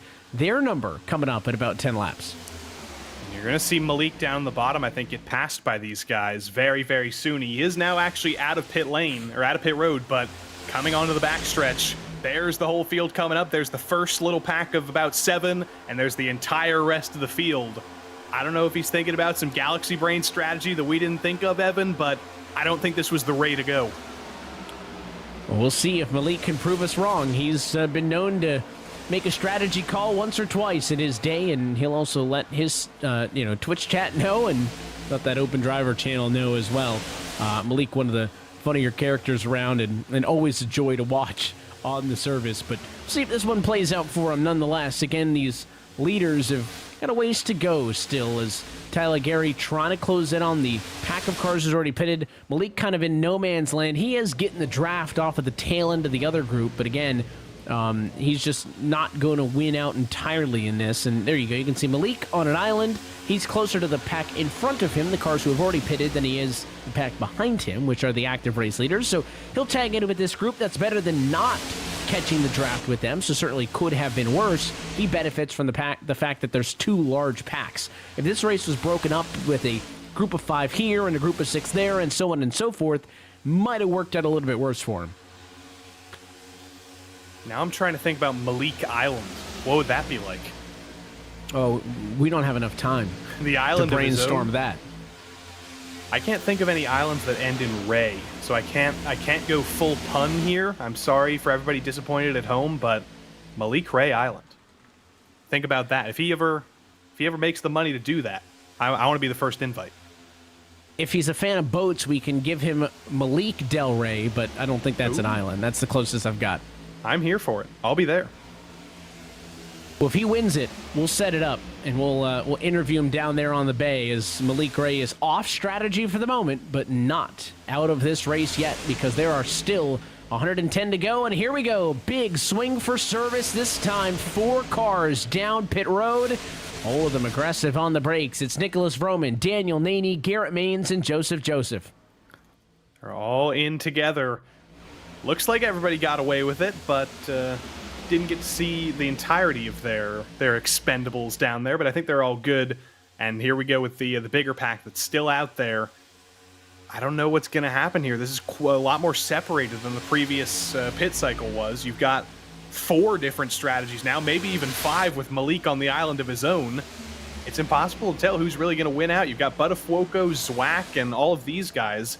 They've still got almost 7 to 8 more laps until they actually have to come down pit road. You see a few takers off to the left side. That's Brad Newman, but still 5 to 6 cars staying out. They can go as long as they want for maybe even 7 more laps. And that tricky, kind of sneaky tricky part of all of this is that pit exit, to your point. I mean, it's tricky enough getting down to pit road speed here of 60 miles an hour, but it is that flat apron right there to the inside of the yellow, and then you can't blend out until you see that blue cone. That is tricky, and very easy for drivers to kind of overthink that aspect of things. But waiting on the top 10 to come down pit road before the pit cycle is complete. We haven't seen anybody of this group go more than 40 laps. They're at magic number 39 this time through. So will they stick to the trends? Will they come down pit road next time? Or they've got a little bit more left in it. They're single file. That's what you want to do when things start to break up, because what gets lost at this point of the race is these lap times, right? It's easy to look at time on pit road, time in the box, but what gets lost is these laps. And if you can get single file work together for this 5-lap window, that's the difference between blending to back out after your pit service as the leaders at the top pack or at the tail end of it. I think Buttafuoco might actually be an underdog here, Evan. We haven't talked much about him today, and it's kind of strange to call him an underdog as the 8 car coming into this race, but he's been quiet, he's been consistent, he hasn't been making the big moves, he's just been around. He's going to have 4 of his buddies leave him here, but he's still going to be leading this train with Matthew Zwack, who's been an excellent pusher. We've now got 6 different strategies, but I think he might be one of the ones to look out until the end of the race. Interesting that they didn't come in as one group, right? They kind of split off again. The first green flag pit cycle of the night was kind of highlighted by the massive packs that came down pit road. This one is very much highlighted by the numerous smaller groups who have come in. Yeah, there's only 6 cars left now that haven't pitted, so I feel like we're going to have to see that final pit stop here right now. There's not much longer you can wait. But coming out of turn 4 onto the tri-oval, they're still going to be able to stay out. So they've basically committed to this strategy now. Buttafuoco down to Crawford. They can likely go maybe even 2 or 3 laps longer. And I think they're probably going to have to do that now because they've committed to this. They can't just ditch this now. They've lost too much time. They need to be committed to going to lap 100 and just committing and going as long as possible and hoping that final stop is shorter, or maybe even hoping that a caution comes from this 3-wide action in the middle of the field behind them. And you got to look at the lap times, right? So that top pack that you're looking at, all the cars who have already come down pit road and pitted. Nicholas Vroman, just the first driver to pick out, ran a 46.529 last time. For Buttafuoco and company, 45.592, 6:05. So they're pretty even on time, if not slightly faster, which is impressive, the fact that there's less of them. So again, this is the time where they can either be making up ground or losing time, and their discipline has been key. I think they're just far enough behind, right? This pack of cars is already pitted. You can see them going into 3. The other cars are about a half a straightaway behind them. I don't know if they're getting much of a draft off of them. If they are, though, that's only going to be further benefiting them. And they're single file, which is exactly what they need to be doing right now. They cannot afford to race each other. They can't afford to jostle. And that's exactly what this bigger pack is doing. They were 3 wide a lap ago. They're 2 wide right now. And that's frankly just slower. It is not going to get you as much speed. You're not going to be able to build the momentum to the same extent. So if these 6 guys in the lead actually catch the tail end of the draft here, which I don't think is necessarily going to be possible unless there's a massive checkup, that would be a huge help to them. And that honestly might even put them in conversation for potentially leading this race once they do come in, which I think will be on this lap. It's lap 44 of the stint. I don't think you're going much further than that. Yeah, 45 even for Hall and Morton. So these cars did not pit at the same time on the first green flag pit cycle, but they've kind of bonded together. The top 6 who have yet to come down pit road as the cars who have already pitted pass by. Here they come. 6 cars headed to pit road. 3 wide on the entry. A little bit of smoke, maybe close for Buttafuoco, but they are in for service. They will come down 4 tires and a full tank of fuel, and then they will need to blend out of pit road as a group and try to get up to speed before this big pack catches them. I think Buttafuoco did get it slowed down, but we'll have to wait. Once he drops off the jacks here after taking 4 tires, has he got it slowed down? Yes, he has. And all 5 of these drivers, all 5 of these cars are going to be stuck together here. This is fantastic stuff. You see the 6th car as well. They're all joining in this pack together. They're going to have to resolve that pretty quickly. You don't want to be 3 wide on the apron, but this has been absolutely fantastic for Buttafuoco and company. They honestly might rejoin this race in the lead if they can get formed up.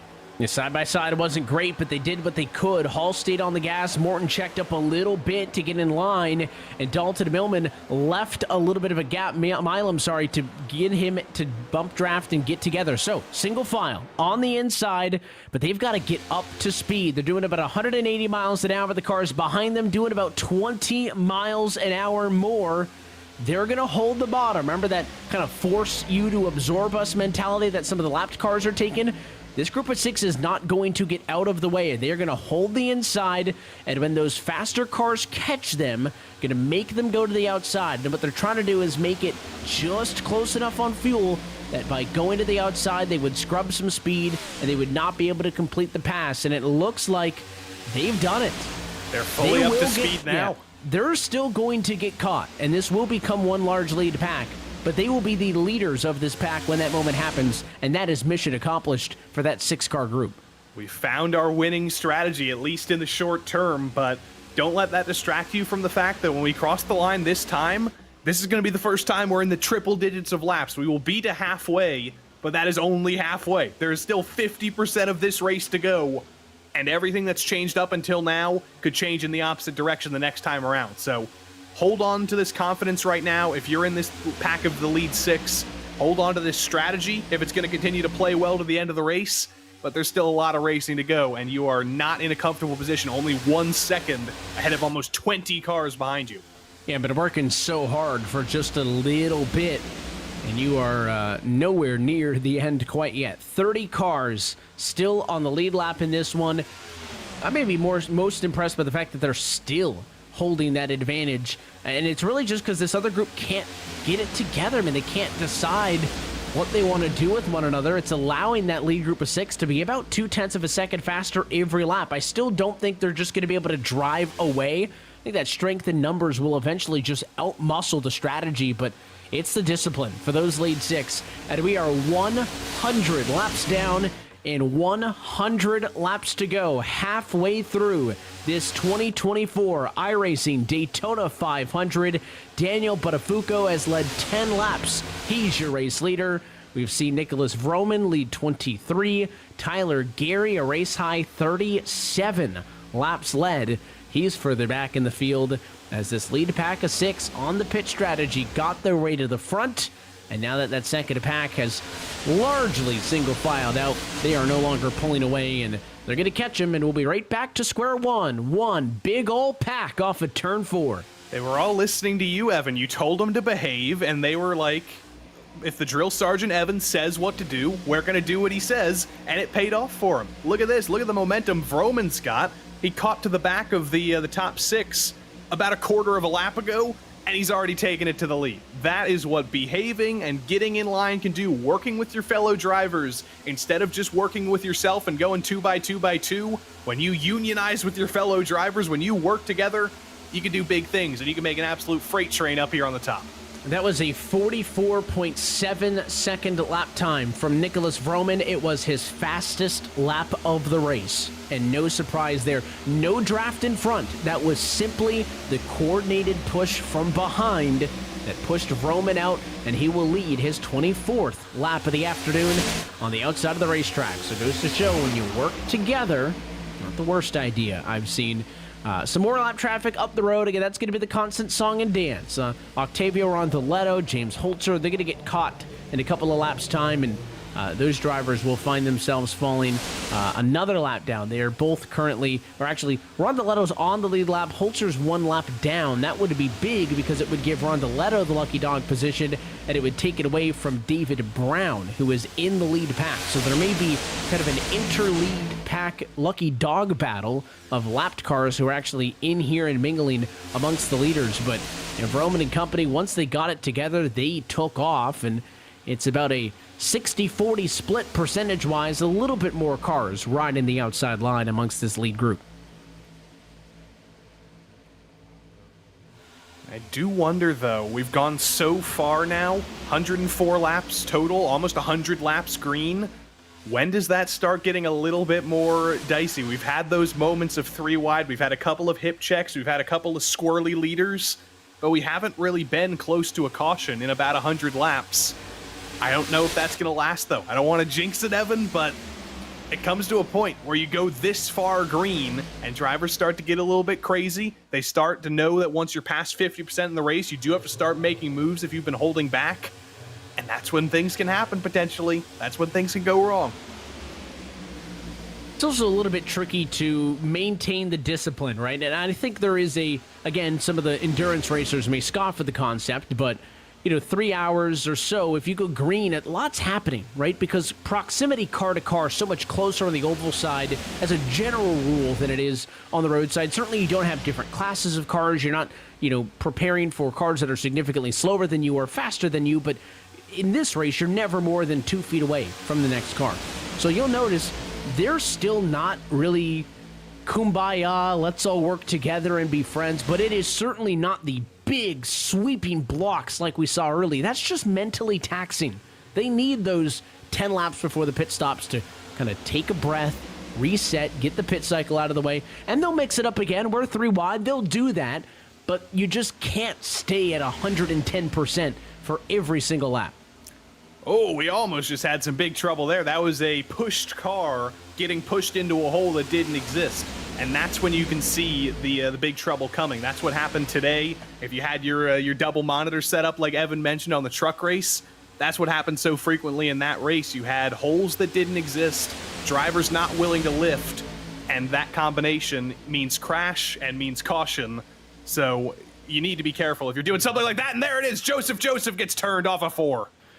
It happens just so quick, and some of the top cars from the night are involved. The yellow flag at lap number 106, and this is not great timing for fuel strategy in this race because drivers were looking to get to about the lap 120 marker, and Joseph just took a huge hook after it was the 13 car pushing him, getting the shove from Derek Heitman, and we'll pull up the replay and show. I mean, it came out of nothing. I referenced earlier, you want to push down the straightaway, you want to lift into the corner, and then you want to line it up so you get right back to the bumper when you come off the corner. Well, there's a reason you don't want to be pushing in the corner. Not that they haven't been doing it tonight, but this is what happens when it goes wrong. Yeah, you can push in the corner if you're straight on precisely through the entirety of the corner, but that's almost impossible to do. When you're going through a corner, the car in front is going to be moving around a little bit. You're going to be moving around a little bit, and you saw what turned Joseph there was the fact that the pusher was on his left rear, not straight on, and that turns the car. That's at an angle, that's putting the pressure on a corner of the car, and that just doesn't work. You can't do that. And it ends in disaster. We'll ride on board here with Joseph. You see Heitman on the left corner, turns him just enough, and Joseph's at such a high speed that he's out of control. He can correct all he wants, and there's going to be a wall right there. So here we go. Pit road is open with a tricky 93 laps to go in this race. It looks like it's going to be wholesale service through the field. What this will do is it'll eliminate those varying pit strategies that we saw almost entirely as everybody's coming down pit road for service this time through, but it's going to mean that everybody is not in the window, or it will be tough to be in the window to make it to the end of the race with one more stop. Drag race off of pit road. It's a close one. Give the advantage to the 8 car of Buttafuoco. Newman coming off pit road in a decent position as well, P7. But this is going to equalize things now. With everybody coming down pit road this time, I'm thinking to the end of the race now. When we go green, it's going to be about 90 laps. I don't think we're going to go green all the way, but if we do, you're going to have to see some fuel saving here so drivers can make it to lap about 155 with 45 laps to go, and then to the end of the race. If you can't do that, you're going to have to take a splash and dash at some point. But I think every driver in the field is going to be relying on at least one caution to the end of this race and hoping that they don't actually have to save that much fuel to make it with one stop to the end. Wouldn't be shocked if I see a couple of cars at the back end of the field top off at the one to go, just to get a little bit extra. We've seen some get to 44, so it's going to be tight. Here's the onboard with Zach Novak, third lane behind the wreck. Quick cut down in front of him was the 84 car, and it's a lot of smoke. Maybe a Band-Aid or two for the right front headlight decal, but other than that, could have been a lot worse. It could have been far worse. It could have been the first caution he was involved with, but he didn't, or he managed to get away with not too much extra damage there. He's going to have some friends now with some light damage, though. So I mentioned how Novak was struggling to lead early on because he did still have some lingering damage that couldn't be repaired. He's now got some cars in the same situation as him. They've got some scrapes, they've got some dents, they've got some suspensions that might not be entirely pointed straight. And that's a good thing to have when not everybody in the field's at full fighting form. It's a lot easier to fight forward than if you're the only damaged car in a pack of about 37. Lights out on top of the pace car this time by a couple of wave rounds. Going to go past the pace car. James Holzer will, I think, go back to being one lap down. And Octavio Rondoletto will stay on the lead lap because he was ahead of the race leaders, so he will get the chance to come back around. Here's another look from the accident. You're looking back to the cars in the middle. You'll see the twitch, and man, that thing just snapped topside so fast. Goes to show, like I referenced earlier, you know, some drivers will want to hang to the back because they want to be so far behind the wreck they can avoid it. That was a case of maybe being the leader was actually safer because there's just less cars in front of you that can wreck if you're the leader because there's none. It's always good to be ahead of the trouble. It's good to be behind the trouble. It's good to be sometimes luckily in the middle of the trouble. All to say, there's no safe spaces. Although they're all safe spaces. It's impossible. It's a puzzle. To be lucky. How about that? Exactly. That works out. If only there was a science to avoiding wrecks on a super speedway. If I had the formula, I'd have a lot of money. The formula. If only. I could pay for that. Listening to, I just love listening on the driver chatter. Every time somebody queues up, my brain kind of goes numb because I'm trying to process what they're saying. Brad Newman chatting with some drivers. I don't think anything too critical. Blake McCandless still in this one, trying to catch up to the tail end of the field. We started 37 cars strong. I mentioned that Dalton Collins had gone to the garage, and unfortunately, Jonathan Delaney has joined him. So has Alex Link and Derek Heitman. It involved in one of the more recent incidents. That would leave only Michael Romanitis and James Holzer as cars who are in the race but not on the lead lap. Romanitis 4 laps down. Holzer only 1, so he'll be in the lucky dog spot. Joseph's night is done. He goes to the garage. So that gives us about 32 cars still on track. That's pretty good for 109 laps down and 91 laps to go. Green flag back in the air.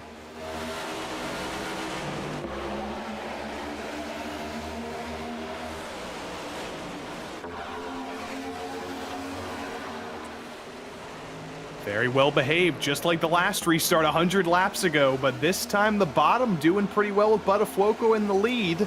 I don't know if it's going to last for very long, though, Evan. We saw that top be so strong on the previous restart, and it looks like that momentum's building up again.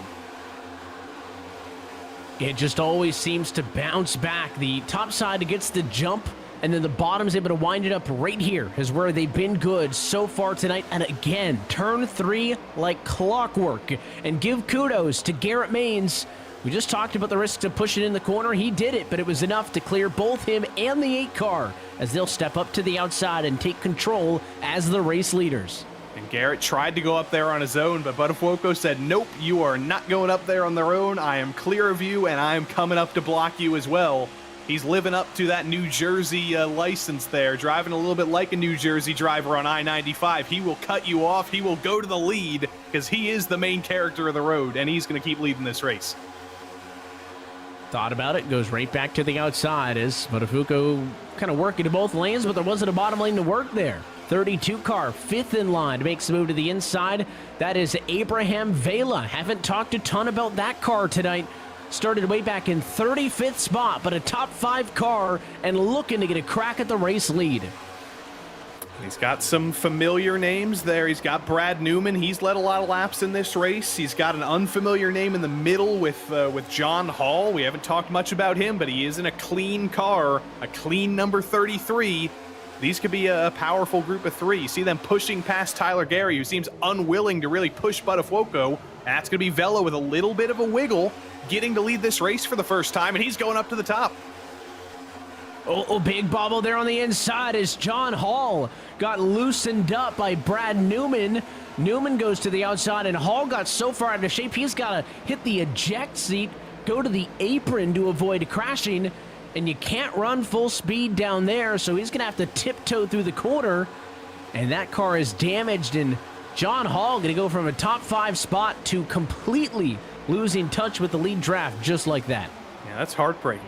Just as I mentioned him, being up front for the first time today, running solid, it ends very, very quickly. And I think he did have to bring it down. He didn't bring it down pit lane, or he's lucky in that aspect, but he's going to be hoping for a caution either way. 10 seconds behind the pack now. That is that's some terrible luck for him. But look at this jostling. There's a second lane forming. There's a first lane dying. There's some drivers looking for a new lane to be formed.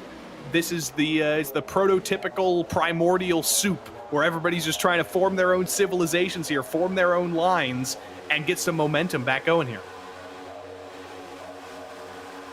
It's that weird in-between period where no one's ever really worked great together tonight for a long period of time, but the outside's only got a handful of cars. If anything, I'm more worried when there's a spread out pack like this than I am when they're on top of each other, because this means the crunch is coming. We're on the stretched out part of the accordion. They're about to compress on each other as the draft builds up, and that's when things get really nervous. Why not go 3 wide? That's the 2 car to the outside. Novak just going to do it to take one single spot away from Brandon Schmidt because he can. Yep, he's had no fear so far today. He's been involved in 1 caution, mostly avoided the second caution. He wants to win this race. He's got nothing to lose. He might as well go for it. And he's doing it in one of the many, many blank black cars in this field, which I choose to believe isn't accidental. I choose to believe it's all a tribute to BJ McLeod on Thursday night. Don't mind me just listening in again to more of the driver radio chatter, and the outside goes... We need to get these live radios here. Producer Dustin Ellis, can we hook that up? One day, when we can calculate how to do it and put a 5-second delay on it, if necessary, that is my dream. Please. One day we'll get there. This race is long enough. We might develop the technology before the time it gets to the end of it. But that top side's got... Was it 9 cars outside? No, it's 8, close enough. But 8 cars topside. Everybody else on the bottom, well, outside's holding their own. They're not dropping it back at all. I've always found Daytona to kind of be the opposite of the freeway, right? So freeway, right lane, slow lane, that's where you're supposed to camp out. And then it's the left lane where you go to pass people. At least that's what it should be. Not everybody gets the concept. Well, Daytona's kind of the opposite here, right? That top lane is typically been the passing lane. Now, more and more in recent years, we've seen drivers figure out, hey, don't just go to the top side pass and then drop right back to the inside. Stay up there. Historically, the bottom has been where you've rode around, and the top is where you've gone to make the moves. But drivers have gotten better as the draft as well has changed into this 7th generation of NASCAR Cup car, and the continuous updates and draft model changes and tweaks that iRacing does. They've done a better job, these drivers, of learning. Hey, when I clear somebody because the top's fast, I don't need to go right back to the bottom, but right on cue, 4 of them to the bottom. And I think that's just more so working lanes than feeling safe down there, but it's been interesting to watch that evolution from era to era of these Cup cars, and holy cow, a big bobble from Buttafuoco. It was Newman who gave him a shove, and he's quick to apologize. That was almost a nasty one. Yeah, that was timed slightly wrong. Didn't quite make it to the straight part of the back straight. That was on the curve outside of turn 2. So maybe a little bit early from Newman, but lucky to get away with that one. And he's going to learn his lesson from that. He's going to stick to the straights, end through the tri-oval to give his pushes, and maybe focus on timing it a little bit better. But Buttafuoco is going to be taking that in his mind until the end of the race. If he has Newman behind him coming to the finish, he might think, is this going to be the safest position for me? And he thinks that right now. He says, I'm going up with the 28 instead. I want a different pusher after that scare. Working both lanes. For now, the 8 cars hold strong topside. Newman leads the bottom, but he's going to get undercut. What a beautifully timed move by Dalton Milam and the 2 Zach Novak in step with each other. 28 goes for the undercut. The 2 pushes him through, and Buttafuoco tried to shut the door, but by the time he saw it coming, it was too late. That was nicely done. That is the exact kind of move that you want in your back pocket when we're talking about the white flag lap. And look who's in second now. Zach Novak in the number 2 car. Talk about a comeback. He's moving forward. and he's almost all the way forward. But what can he do? Can he lead this race now? Is that damage fixed to the point where he can actually lead if he chooses to go with Brad Newman maybe and pass Milam? Or is he destined to be the pusher here? If you're a little bit damaged, if you're a little bit slower, you can still be an effective pusher because the car in front of you is pretty clean and as fast as it's ever going to be. You could still push him in the draft.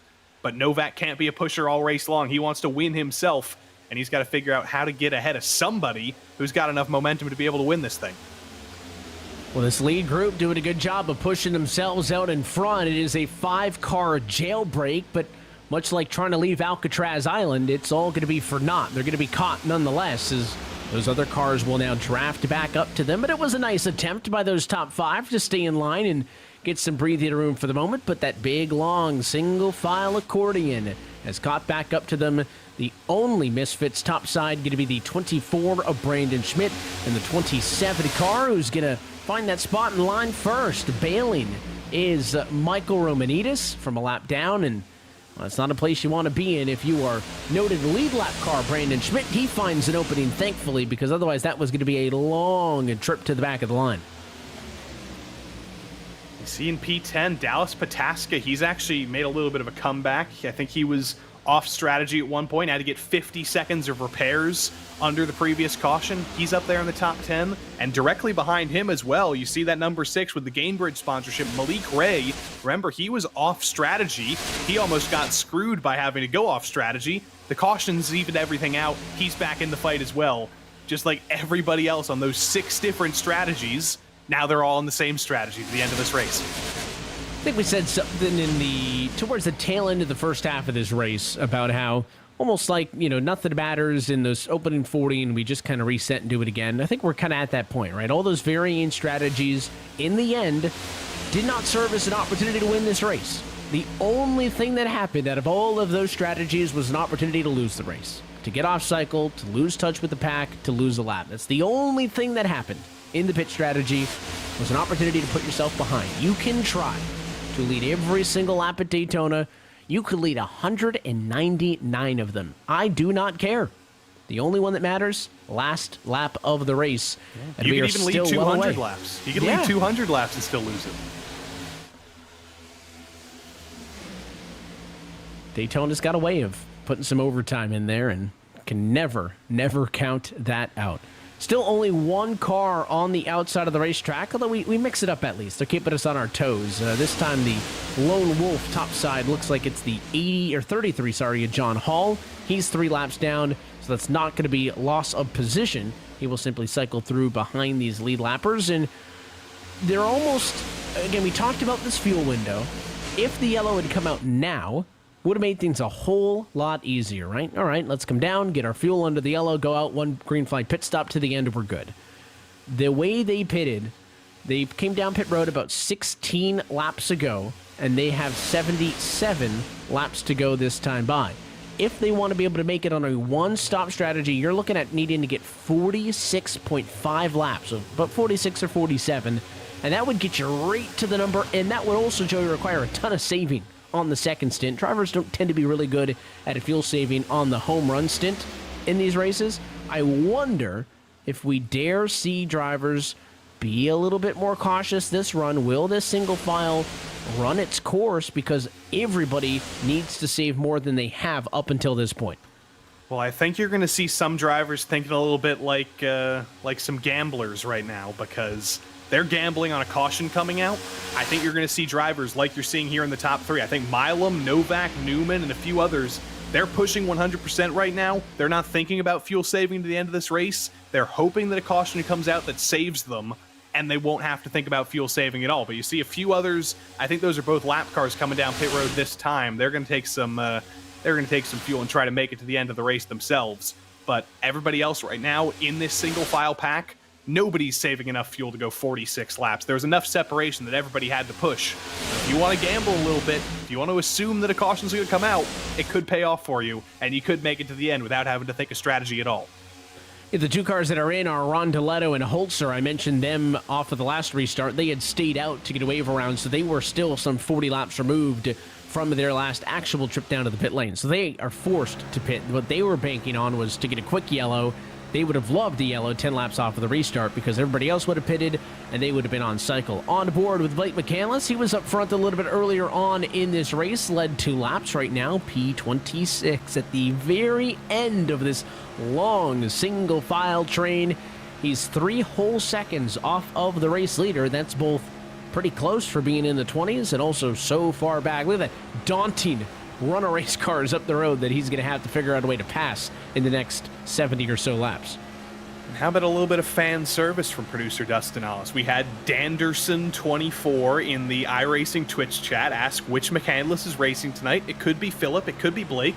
There's your answer. It's Blake. How about that? That's the magic of having a producer like that. It's good that we showed the car because if we had dialed the unnamed McCandless up, I would not have been able to tell you which one it was by hearing them. No, neither would I.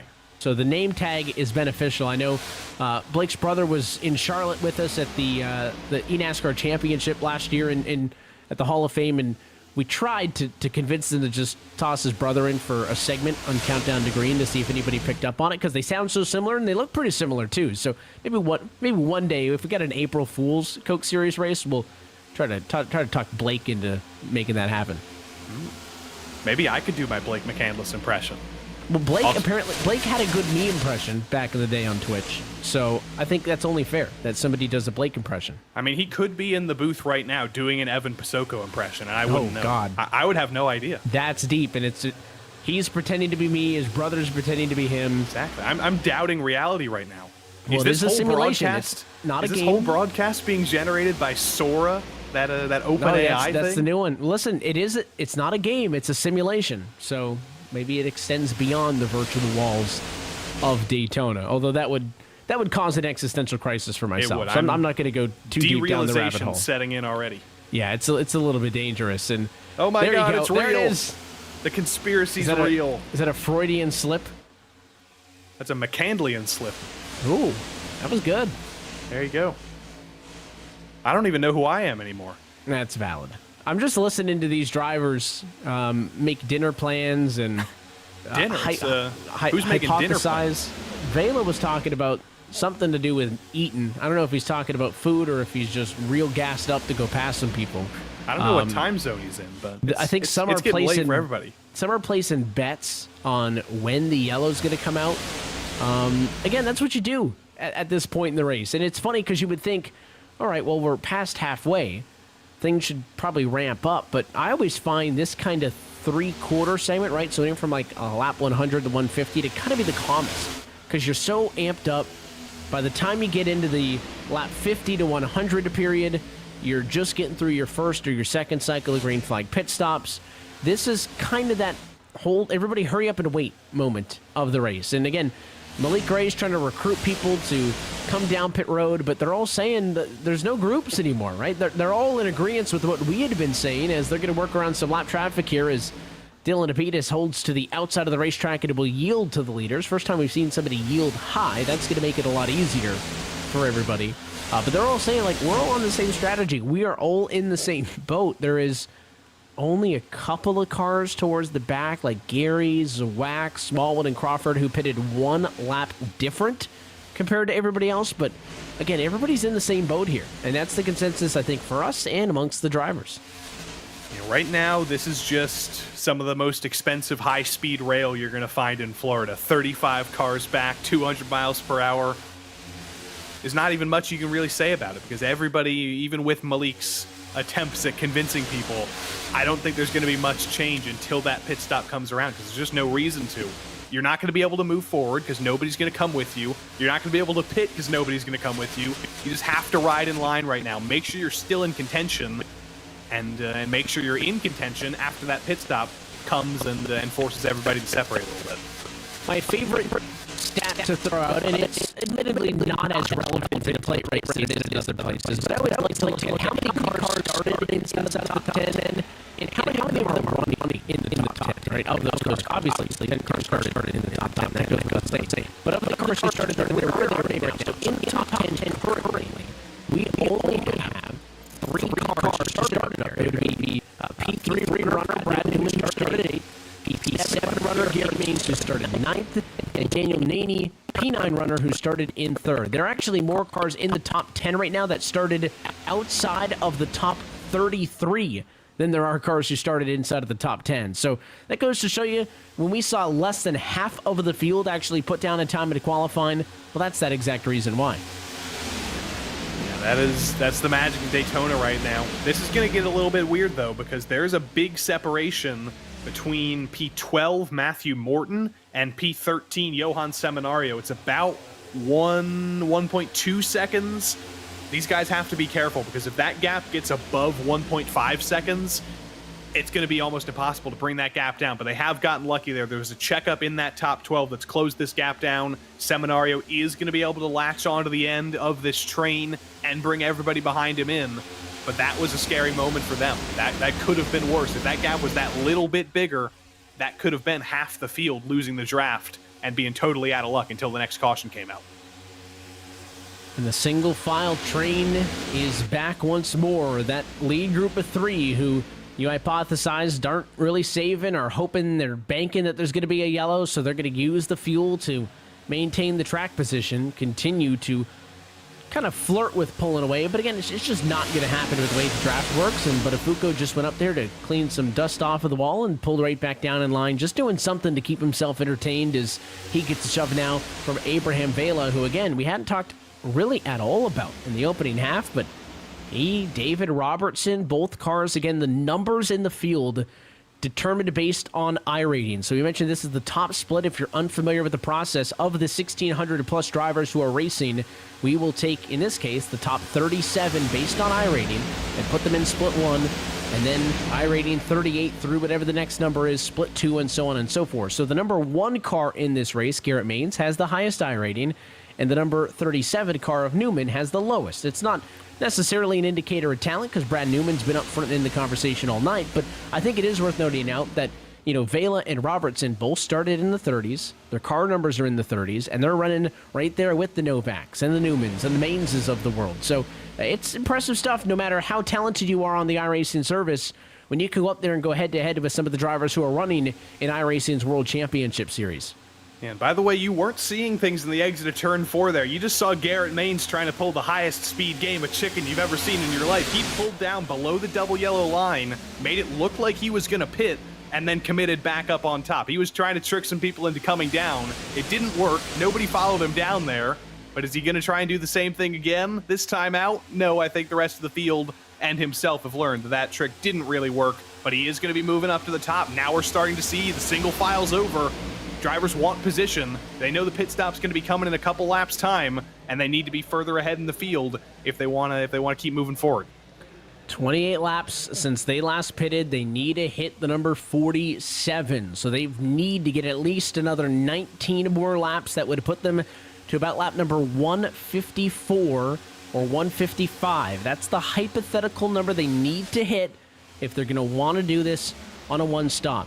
Likely not possible, of course, but you're still going to want to push regardless, Joey, because you're not simply going to accept defeat and say, okay, it's not going to happen. As a big block to the outside there for Milam and Novak, it will allow the 8 car of Buttafuoco to cross back down to the inside. Maines and the 27 car follow back through, and all of a sudden we're 3 wide again. But you're not going to accept defeat and say, all right, let's do a 2-stopper. I'm going to pit after 30 laps, after 60, and then make it to the end. You're still going to want to go as long as possible, so if you do need to make a second trip down to the pit lane, it is going to be for the lightest of splashes of fuels. So they're going to push no matter what, which will make it hard for us to be able to tell just how close they actually are on that fuel number. Poor old Matthew Zwack in that purple car was looking to potentially go to the front. He was leading a train in the middle, and he just got totally ditched by 7 or 8 cars. Every time somebody got behind him, they said, no, Matthew, I refuse to push you. And eventually he slots back in line, but it's all the way down in P9. For all that shuffling we saw, for the potential second line that looked to be forming, it's now dead. There's no second line anymore. There's 3 cars up there, and the rest of everybody else is down in the bottom. And you've got Michael Romanidis, for good measure, who's 4 laps down. He honestly might be able to lead this train, and that would make Buttafuoco pretty happy, because he could save some fuel and still be in P1 if that can happen.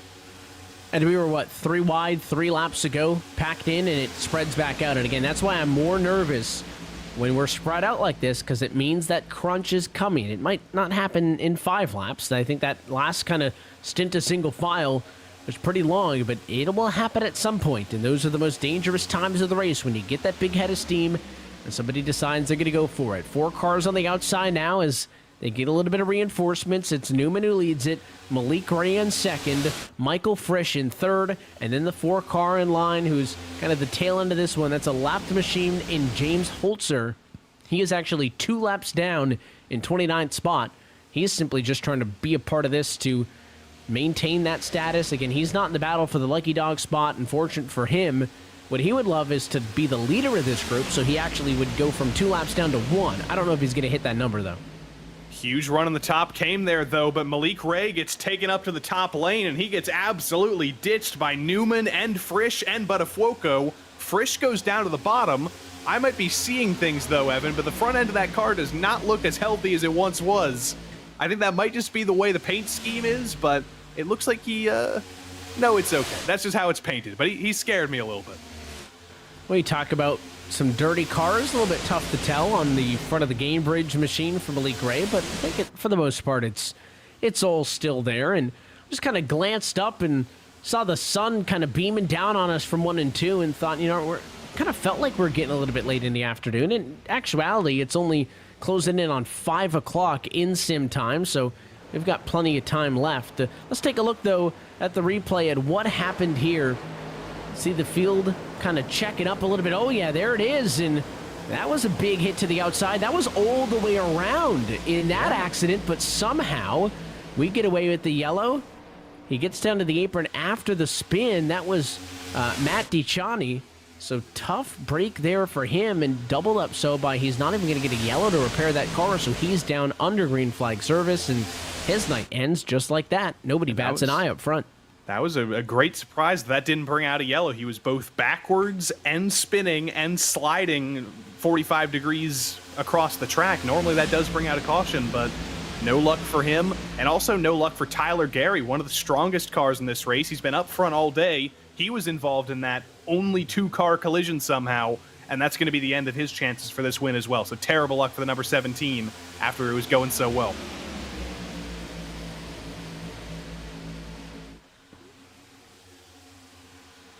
Look at this 2-car tandem at the lead of this pack. Those are not actually in competition for this win, Evan. Those are Romanides and James Holzer, who are happy to lead right now because it gets them at least 1 lap closer to being back on the lead lap. And Newman and everybody behind is happy because they can save a little bit of fuel. They don't have to lead this race anymore. Yeah, Romanides going to go from 4 laps down to 3, because again, he's technically 1 less lap behind the leader because he's directly in front of that 37 machine. But I had mentioned it's really big for, big for Holzer, because if he can get in front and he's 1 lap down, and that's exactly what he's done so far. So Holzer doing exactly what I think he wanted to go for, and that is be the leader, which makes him simply just no longer 2 laps down. Still not a lucky dog position. That's still in possession of Octavio Rondoletto. He would have to go all the way around 2.5 miles and then catch back up to this lead pack to give Rondoletto a shot, and it ain't going to last too long for the 4 car because Newman and Romanides are going to go topside to clear that 4 car. Interesting decision there.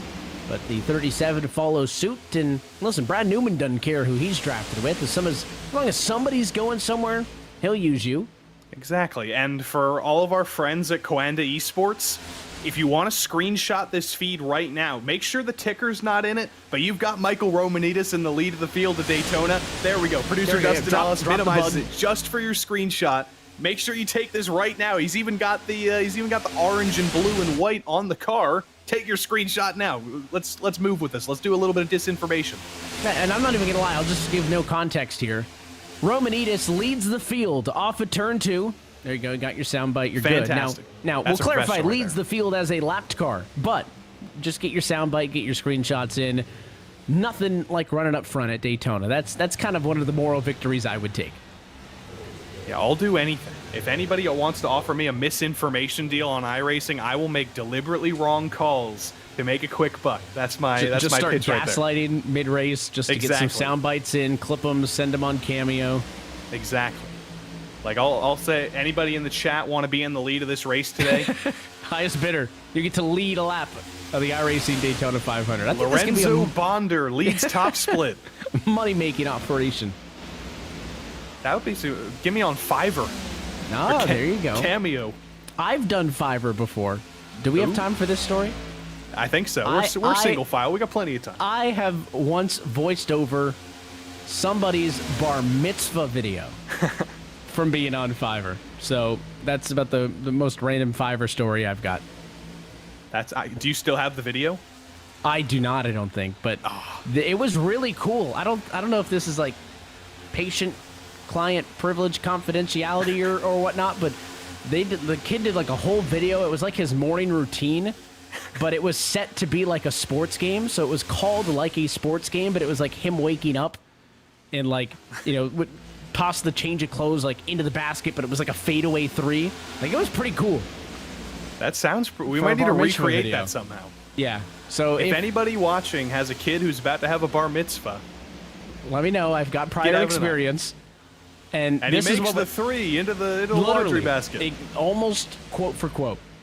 I wish I had it, but if I get stuck on any of those real endurance races, we're talking a 6-hour broadcast stint or whatever over the course of a long run, then all the Fiverr stories come out. I don't know if anything beats the bar mitzvah one, but yeah, maybe we would do live recordings of them to fill the time. Oh, if we get a third green-white checker tonight, we might need some of that to fill some more time.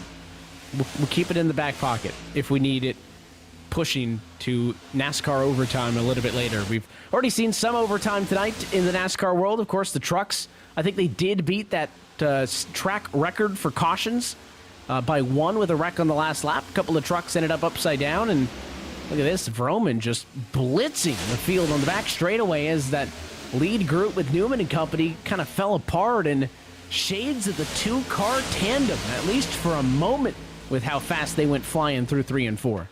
And now Newman and Maines say, we got to stop dawdling here. We can't be spending time behind Romanitas. We do actually need to get back on the pace here. And they're not going to let Vroman and the number 19 get too far away. They are going to be able to catch them pretty quickly.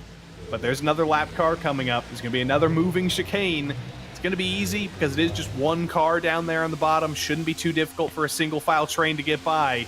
But that was a sign, Evan, that things are starting to get a little bit more intense. The pit stop's coming very soon on lap 40 of this stint right now. You're starting to see some jostling for position as drivers need to get further forward in the pack once they make their pit stop. And remember, everybody pitted 40 laps ago. There are 52 laps to go this time by, but they're not going to make it those extra 6 laps to get halfway. 4 wide onto pit road. Newman leads them down and in, as it's Newman, Vroman, Maines, Naney, and Payne to pit road for service. This is an admission that they are not going to be able to make it on the one-stopper, so this will not be their final trip to pit road tonight. I think you're probably going to see some people follow them in this lap on the back stretch on the top of your screen. That's basically the entirety of the rest of the field. You see some drivers moving up to the top line, though. They're looking again for track position before they come down pit lane. It's a dangerous game, though. If you get stuck on the top, you can't come down with cars underneath you. But we'll see how many drivers on the bottom elect to bring it down pit lane this time. They're going to have to hope to come down with some buddies and not come down alone. But nobody goes for it this time.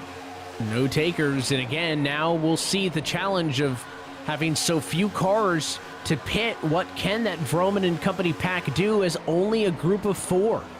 If this lead pack catches them, not really a good sign in terms of how things will play out for you when everything cycles through. Garrett Maines talking through a little bit of the bump drafting strategy with some of the good cars around him.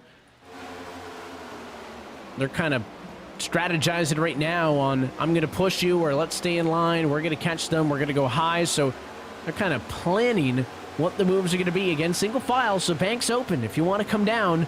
And here we go. Milam from the race lead. The 2 is Zach Novak in from second, but is it only those 2 cars? Oh, and did Milam get it slowed down? He locked up the inside left. And he missed the box, and he missed the box as well. This is pain. And he didn't get up on the jacks quickly there. I think he may have gotten a penalty for speeding there. Locked up one of the tires, then locked up all 4 after he'd crossed the line already. That doesn't smell very good for him. Although So he is out of the tough- box now. 15-second Yeah. stop. I think he made it. I think he surprised me. I was with you. I was convinced that he was too hot. Coming to the line, 66 miles an hour. There is a bit of a grace period. Again, I think he just got away with it. He slowed up to almost 10 below the limit. Milam's still going to lose time, but it's more so going to be the time lost from missing his box than it was anything else. And now another solo taker to pit road this time. Malik Ray, he does have some help. Liam Sheen is in. Brandon Schmidt is in. They're all pretty spaced out. And again, the very first green flag pit cycle in this race, Joey, we saw big packs come down. And then that second stint, it was groups of 8, groups of 7. Here it has been the most uncoordinated all night. And you would think as you get later, everybody kind of locks in those plans. But I've been surprised. And the math doesn't really line up for this to continue, though, because you can't go that much further than this. We're on lap 43 of the stint for your leader, Frisch. We're on lap 44 of the stint for basically everybody else. I think you're going to see a lot of drivers coming down this time, but you're not. You're going to see Buttafuoco bringing it down this time alone, and everybody else continues to stay out. My question now is who's going to be able to make it to that lap 155 marker? Because that's how far you need to go if you want to make it to the end of the race. If we go green, you need to go 2 more times around this place, and that's going to be very, very difficult if you've been in the lead at all. Well, all of those lead cars who decided that they were going to come down pit road first, seemingly unable to make it to the end on one stop of fuel. These cars not out of the question. They pitted 45 laps ago. There will be 47 laps to go this time by. In theory, one shy of the halfway number they need to hit. I mentioned it a while ago, 154 to 155 or 156. That's kind of the ballpark you got to get into. Well, they're working lap 154 now. They have yet to pit. So there's a chance. You're telling me there's a chance for 1 through 11. Frisch says over the radio from the race lead, he is pitting this time. We'll see if everybody else follows him. Have they done enough to make it to the end of the race? David Robertson also echoes from P5 that he will be coming down pit road this time as well. Robertson in a tricky spot, Joey. He's got pit stall number 1, or I guess pit stall number 43, or however many there are. He's got the first one. So he's got to slow down at a quicker rate than everybody else. It's going to be tough for him. It's going to be tough for everybody here. Is anybody going to be able to go to 45? Yes, actually, Vela is able to stay out, and everybody else basically comes down this time. Couple lockups for good measure, but everybody gets it down safely. Abraham Vela, 46 laps on this stint, and I think he was in the lead pack. He was pushing, so it's actually quite miraculous that he's been able to go this far, and I hope he can make it all the way around the track. And his pit stop is showing as 1 lap prior to some of the other cars that he was running with. So this time by, it will be 48 completed laps. Now that is slightly deceptive because that includes laps under the yellow, right? So the first 2-3 laps of that stint, you're really only burning about half the fuel you would under green. But it is worth noting that he's made it longer than anybody else, and the 32 car is going to come down pit road this time. So for Vela, is this going to be a worthwhile gamble? Entry to pit road is clean, quick into the box. Has he lost enough time by deciding to get that extra 2.5 miles out of his current take of gas that it's going to prevent him from blending back into the draft? Or is that decision going to be what gives him enough fuel to go to the end and win the iRacing Daytona 500? He's got tires, long stop in the box to get it all the way packed with fuel, and he will now exit pit road as the leader. Vroman at speed, though, coming off of turn number 4, the leader of this single line of group of 4. Trying to take over the top spot, pass him. He's just now exiting pit road, so they will drive past. These cars pitted 7 laps ago. They would need to go 52 to the end. I don't see these 4 being in that same conversation as Vela. Yeah, Vela's now in danger, though, because he needs to find a pack to work with. He was lucky that he was able to find a few cars to get the draft from and save a little bit of fuel before he came into the pits on that in lap. But if he's on his own on track, if he loses this train behind him, he's not going to be able to make it to the end of this race. You cannot do 44 laps in single car running. He needs to latch onto the back of this train, stay at the back of it, lift off the throttle as much as humanly possible, and save as much fuel as he can. Because if he can do that, he's going to win this race. He's in the best position. If he can't save any fuel, he's not making it, and suddenly he's on the same strategy as everybody else, 8 seconds off the guys who are going to win the race. And now we wait. There are some cars who still need to pit. James Holzer, Octavio Rondaletto, we referenced them a little bit earlier. They pitted off cycle with everybody else because they had stayed out on a previous pit cycle. They have been out there for 30-some-odd laps. They're going to need to make a pit stop to the end. But the question is the line in the sand, the top 4 cars who are 7.5 seconds ahead of all of this. This is everybody else who has a plausible opportunity of making it to the end of this race with the fuel that they have on board. I do not give that same plausibility to the cars inside of the top 4. So for Vroom and Maines, Newman and Aney, there's no saving. Those 4 are going to push, keep their gap, try to build an advantage. Is that Vela? And That's hope that Vela they get a pitting yellow. again. Wow. Was that an unsafe? I don't think it would be a penalty. No, If he it wouldn't go was back an to the unsafe box. pit entry, it would be a drive-through, and he's coming to the box. But no, I think What no. is If you going do, on? if you do get an unsafe pit entry, I believe you do have to serve a stop-and-go penalty. So I think that is what's undone Vela. He sped on pit entry. If that's the case, it would be a colossal collapse. But, I mean, Vela was well below the speed limit on pit entry. Might have cut it a Must little have bit been close pit on the exit. exit. He's still in the box, though. I think he's in there longer than any penalty time would be. I think the penalty time is usually about 30, 35-ish seconds, but it's going 43 seconds. That does smell a penalty for me. If we can, I think we might need to look at a replay of him leaving pit lane, because it's very possible that he was too committed on exit and ended up lifting up onto the banking a little bit, going over the double yellow line, or maybe he hit the cone on pit exit. Yeah, I'm scanning it. He looked clean through 1 and 2, didn't cheat the cone on the exit. But obviously something has happened for Vela, and he's not the only one on this strategy, but man, that is such a tough blow for somebody who had been under the radar all night to launch to a top spot, a chance to win this race, and for some sort of self-inflicted error, we assume, to cause the issue. There could always be fuel was unchecked, right? There's an infinite possibility of things that could have happened.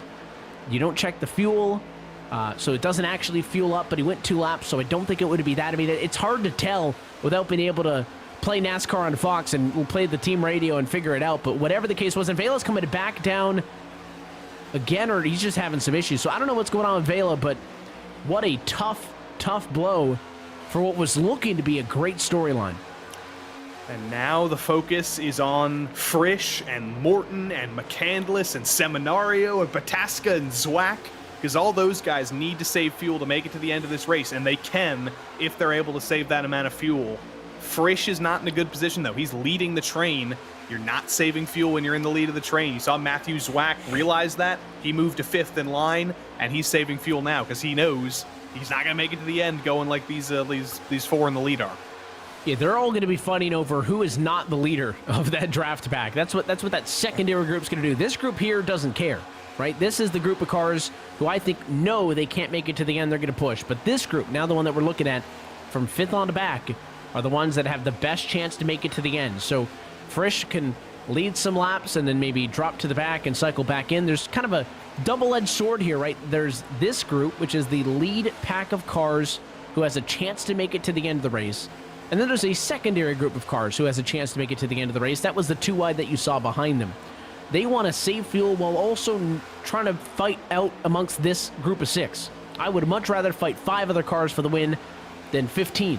So they need to try to save fuel while also not allowing that group behind them by about 3 seconds to catch them. It's a tall order, but no one's going to want to lead that group, to your point. That's for certain.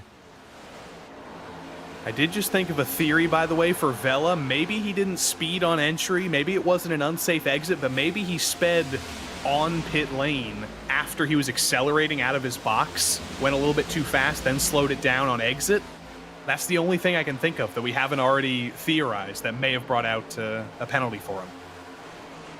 Beautiful thing about the sim is there's so many different ways you could find yourself penalized, and it's the element that's often overthought. And Zwack talking right now, these cars are trying to work together, right? Again, it's for the greater good, but they're arguing like, hey, listen, we have to take turns leading or we're not all going to make it. They agree with kind of the point that I had just brought up, that you need to work with each other so that you can fight against each other.